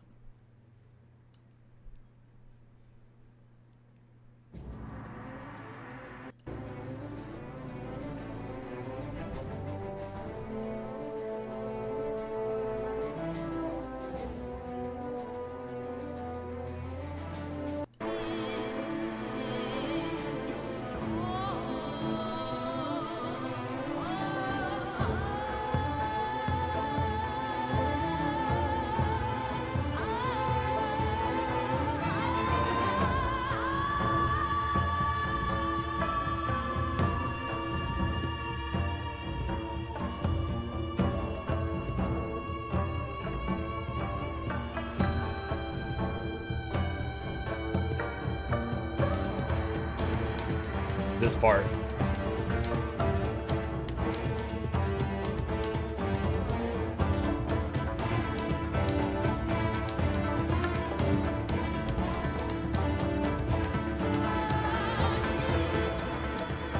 I especially like, for those who haven't done it, you know, End of Dragons is, of course, like the title says, it was when we ended the Dragon Menace. It's like, if the whole game up until that point had been a series of books, End of Dragons was the last book in that story, okay? And the Harvest Temple is an instance version of the open world fight that is when this song plays. In Harvest Temple, though, there is a part of the fight where the monstrosity that you're fighting channels the previous dragons you fought. And they use the music for each of them. When it channels Primordus, it plays Primordus's music. When it channels Mordramoth, it plays Mordramoth's music. And it's so, like, it plucks at the heartstrings. Because, like, you know, it'll play a bit of Zaitan's music, and the last time you heard that was when you fought Zaitan, which for some of us might have been years ago. And then it channels Mordramoth, and the last time you heard that music was when you last fought Mordramoth, which might have been, you know, years ago. And it goes through all of them until it gets to this, which is the final one.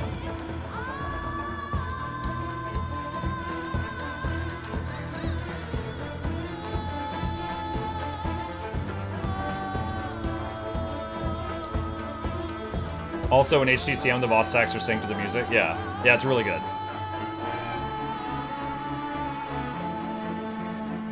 But yeah, they, like, music-wise, yeah, they did a phenomenal job with the End of Dragons, like the finale and stuff like that. Not from Guild Wars 2, but do you remember the Odur theme song from Thymesia? I loved it. Not off the top of my head. Hang on.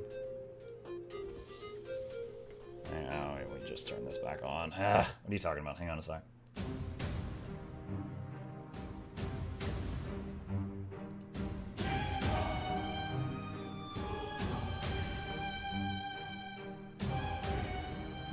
Oh, okay, I vaguely remember this now. So, Thymesia, I cleared that in like a week. And it was a fun game, but it didn't stick in my long-term memory very well because I just tore through it so fast.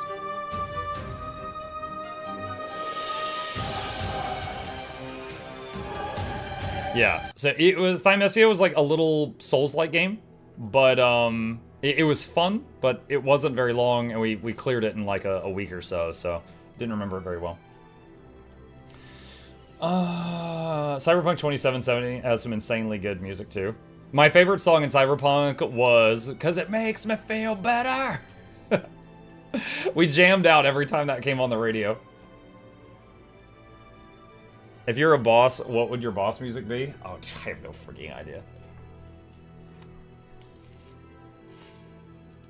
How many classes did you have time to try before the beta shut down? 3 classes, 5 builds. 2 of them I've already got videos up on YouTube. The last one will go up tomorrow, I think. Mine would be Sea Shanty. Sea Shanty. Claire Obscure had bangers. Oh, absolutely. Claire Obscure had some great ones. Let's see. Let's go find something to beat on.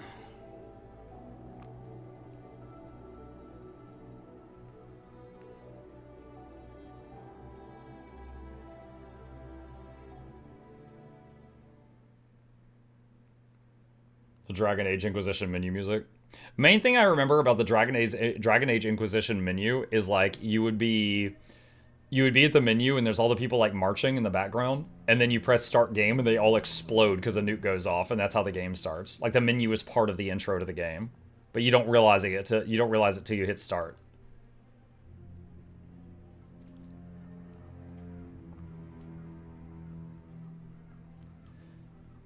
Subhub of SAB goes with everything. Is this guy... What are we doing here?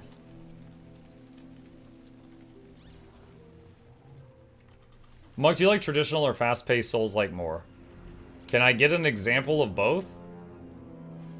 What is a traditional versus a fast-paced?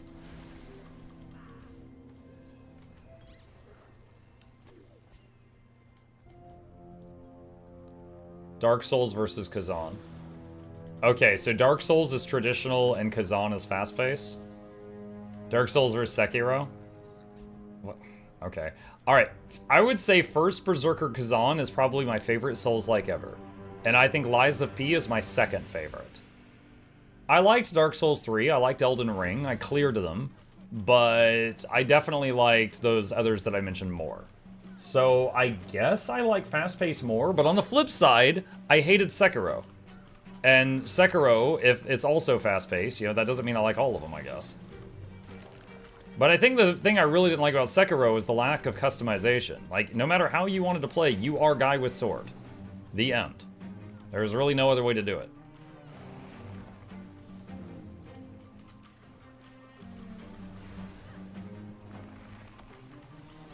Did you clear Sekiro? I didn't. I should try again someday. I did not finish it.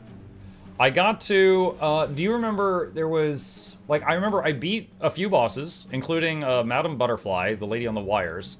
There was a boss that had 3 phases, and he got progressively more naked each phase, and the final phase he had, like, lightning arcing all over him. You probably know who I'm talking about. I don't remember his name. I was struggling on that guy. I kept getting him to phase 3, and I was unable to finish it. And after many, many hours of it, and it wasn't even like a fast run back.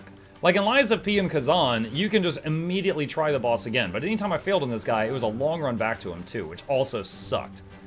And after a few hours, I was like, guys, I'm not even having fun. This is just frustrating. So I ended up stopping there. I need to... I've gotten a little gooder since then, so I need to try it again at some point.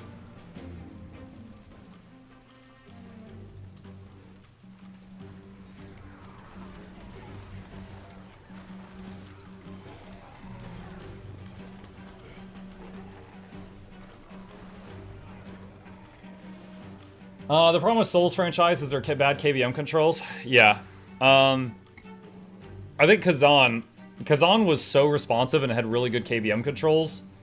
Lies of P, although I loved it, it had okay keyboard and mouse controls. Elden Ring and Dark Souls 3 had like, they put in 5 minutes of effort on the keyboard and mouse controls. Did you play any Metal Gear games? I've played Metal Gear Rising Revengeance. Nano Machines, son. That's the only one I've played.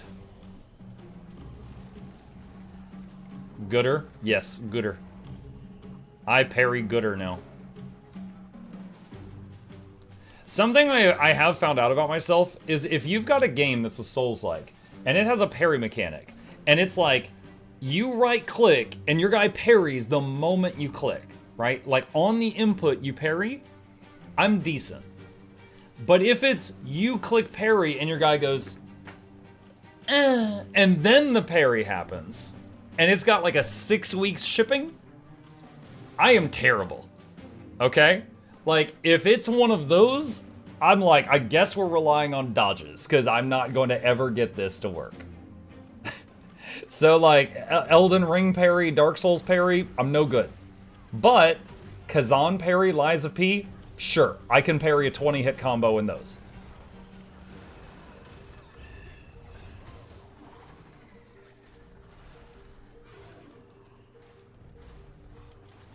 Like, in Elden Ring, I remember the final boss of the Elden Ring DLC, which took many, many hours of attempts. It was all dodging. I couldn't parry it for scrit. I got through it with dodges and blocks, because for me, the parries were very unreliable. I couldn't make them work. You managed to no-hit run in Clair Obscure? No, because in Clair Obscure, the parries are instant. In Clair Obscure, you press parry, parry happens instantly. But dodging had a larger window. So no, I used parry quite a lot in Clair Obscure. But if I was struggling to get the window right, then you could use the dodges. But it was instant response.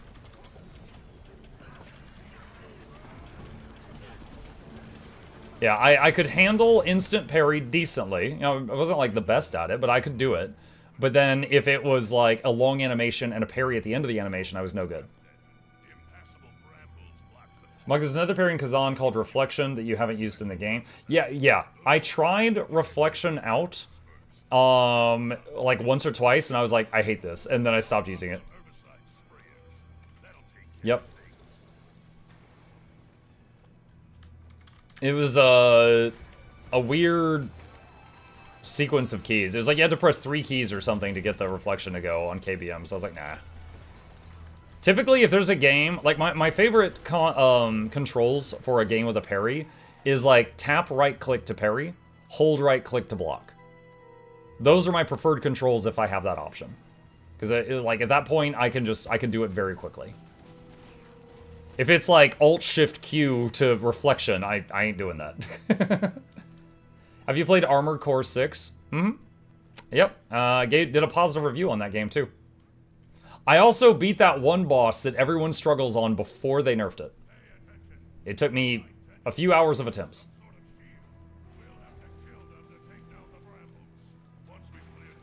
I forget his name. He flew around and had rockets all over the place. The filter? Yeah, the filter.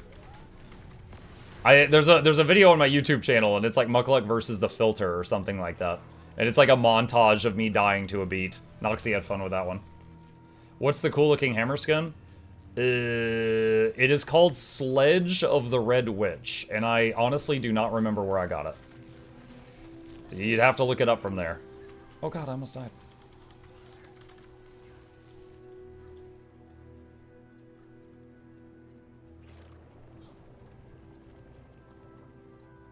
Chat says Raid Wing 5.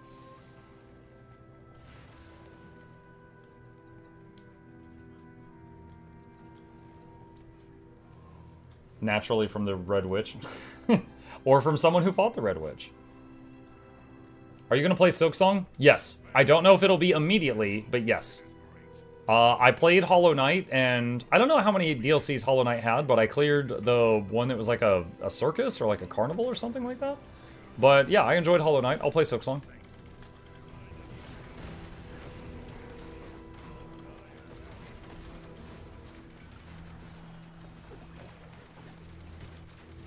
Did you get a response from the ANET about doing a giveaway at the convention?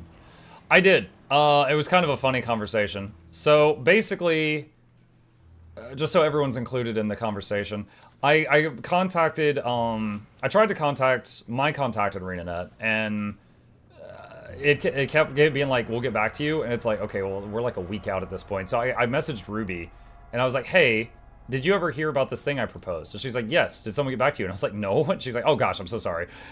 And so what I was asking was like, you know, I'm going to be at the meet and greet at the Seattle Con. I've never done something like this before. I don't really know what they're going to have planned or what the schedule is. But I said, hey, this is just something I thought would be fun. If the answer is no, that's fine. Just tell me. But would you like to do legendary giveaways at the meet and greet?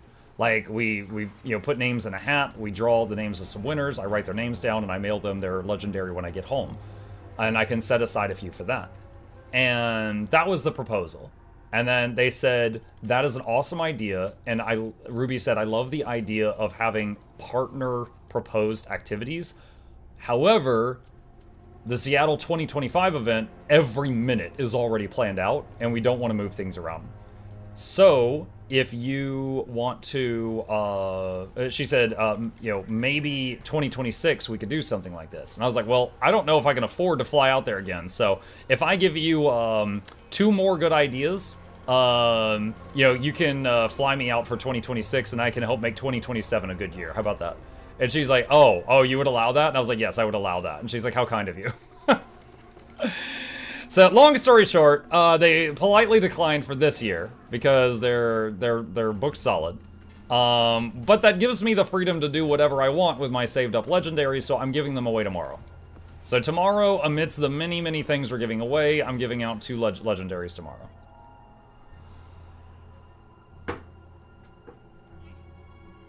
Which Gamescom games piqued your interest? I saw a handful of, okay, here's the thing. I don't know anything about what was announced at Gamescom. But a bunch of people have yelled at me, Muck, watch this trailer, so I did watch a lot of trailers the last 24 hours, and probably half of them were from Gamescom. I mean, Silksong looks good. Birthday suit stream? Yeah, I just... these clothes, this is just a filter from the potato program. Like Casimir sitting here. Will you be giving away yourself saying that you are a legend? Aw, that's so sweet. But no, my wife would be mad at you.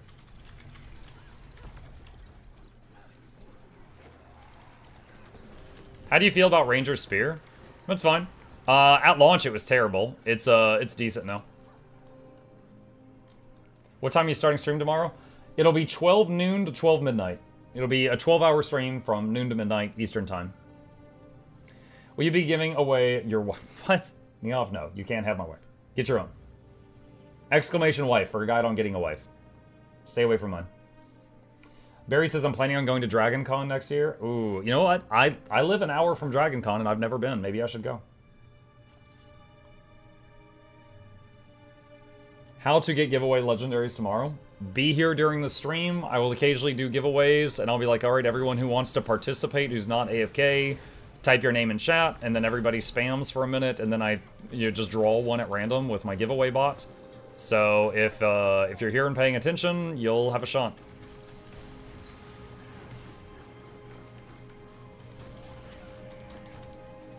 Is it NA account only? No, it's both. Do you have to be a sub? No.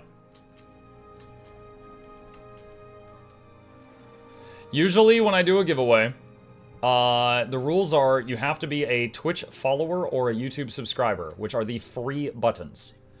Then, if what I'm giving away is a virtual item, like an in-game sword or something, if you are a Twitch subscriber or a Patreon patron, which means you basically pay for my food, you get an extra chance to win.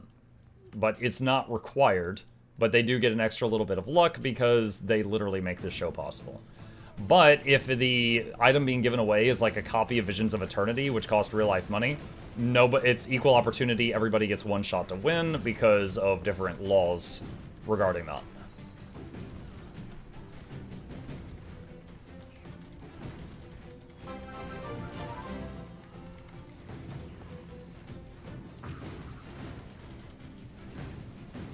Being here's one thing, asking me to pay attention is going too far.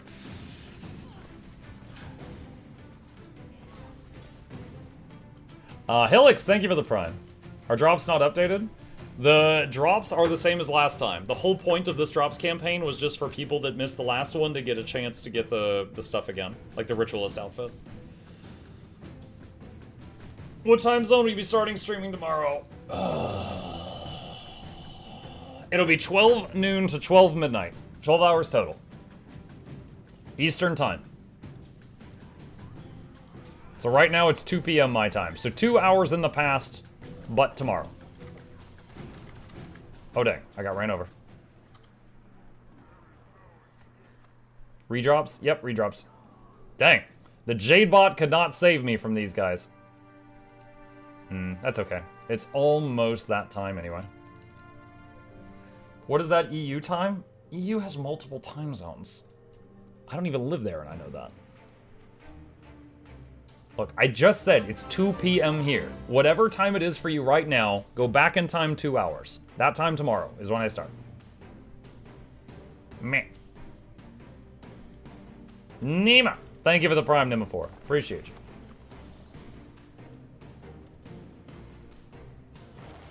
you. US has multiple time zones. Mainland US has 4 time zones. That's not counting Hawaii and Alaska, which are way out there.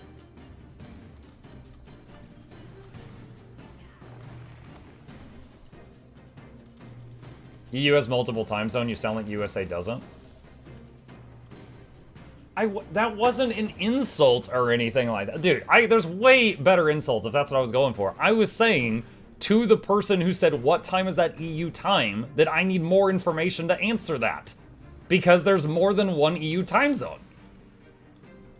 You're like, you're acting like the US doesn't have more time. Yeah, that wasn't the point. I'm just curious. Oh, what's the tiger skin for your mount?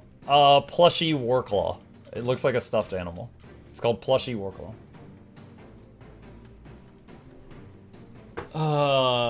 Is that 9 a.m. Pacific Standard? Yes. 12 Eastern Time is 9 a.m. Pacific Standard, yes. There's a lot of time zones. There are a lot of time zones. American exceptionalism never ceases to amaze me. What are you talking about? Oh my gosh. What's the T skill on your mount? Invisibility. It's from Icebrood Saga. You can make any of your mounts invisible. Not you, the chatter. Fine, Domtab! Ah! Everyone's angry now. Is there a way to get obsidian armor without doing 18 map completions? I mean, you could get different legendary armor.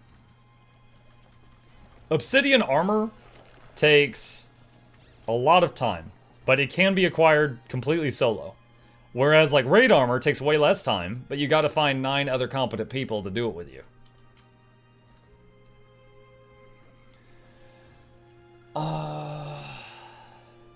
I need a turtle skin that isn't a turtle, like a ladybug. What else is turtle-shaped?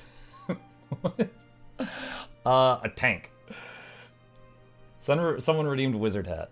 Oh my god, we're almost out of time. Okay. Hang on. There we go.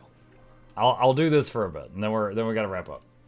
The answer to his question is yes, you could buy the map comp reward from the map comps. Yeah, but it's It is way less time to just do map comp on another character in Janthier or Soto than it is to farm the tokens again on like the same character a second time. Same with Janthier and Klobjarni. Janthier, you have to either do map comp on another character to make another Klobjorn spear, or you have to farm like tons and tons of stuff to get it. And it takes like an hour maybe to do the map comp, maybe hour and a half. But it would take many, many more hours to farm all the stuff to buy another token. There's nothing like the EU time zone. We use GMT, that is global measurement with plus or minus hours. US has to be different and use its own time zones. No, it's not. Where I live now is, what, GMT -7, I think? EST is GMT minus what? It's -5. Sorry, it's -5. But no, like we also have like GMT minus whatever to talk to Europeans. Yeah, -4 during daylight savings time. Any news about the beta restarting? Let me refresh their page. I don't think so. No. No new news. This is a link to the last news they gave, which was yesterday.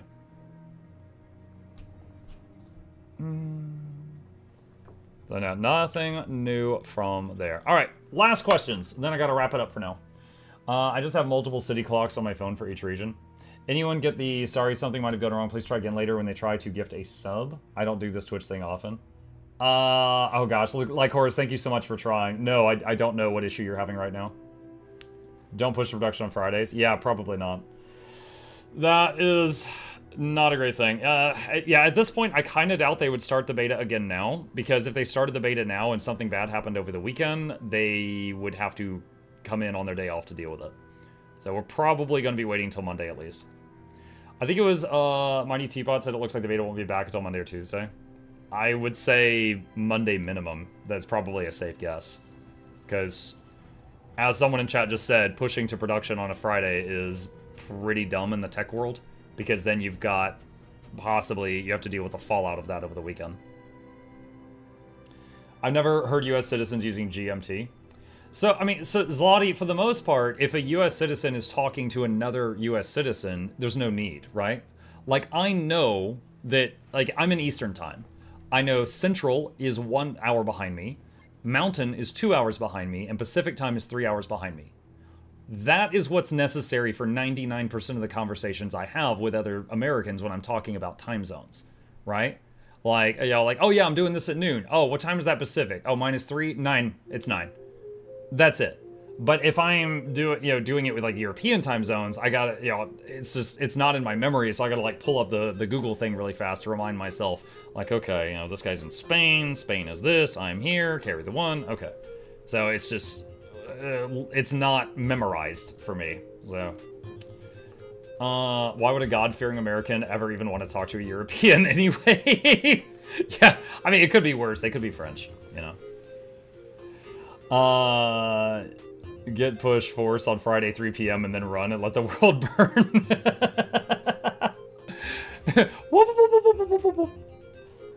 What's your favorite elite spec you've tried? I've only had time to try 3 so far. Amalgam, Gale Shot, and Ritualist. Of the 3, Support Ritualist was my favorite. I still don't get why us French are so hated. Oh, I don't know. I'm just jumping on the bandwagon. Look, I see 2-hand hammers, but your guide on the website shows 2 one-hand maces. Where can I play with this current build? I'm using a hammer and 2 one-handed maces. The one-hand maces were added to Ranger in Secrets of the Obscure. If you don't have Secrets of the Obscure, you would not be able to play with maces on Ranger, and you would use something else. So it just depends on if you've got Soto or not. I deploy every Friday. Well, okay, so depending on what you're doing in the tech world, sometimes it can be good to do it on Friday. Let me give you an example, okay? My dad works in voice over IP. Sometimes they need to push out a new build to phones in a company. Like, let's say you've got just a massive building with 300 employees. They all have a phone on their desk, and my dad needs to update the firmware on those phones. He will start on that on Friday when they're out of the office and have it done by Monday. That is something that is better to be done over the weekend because their phones are down while he's doing it.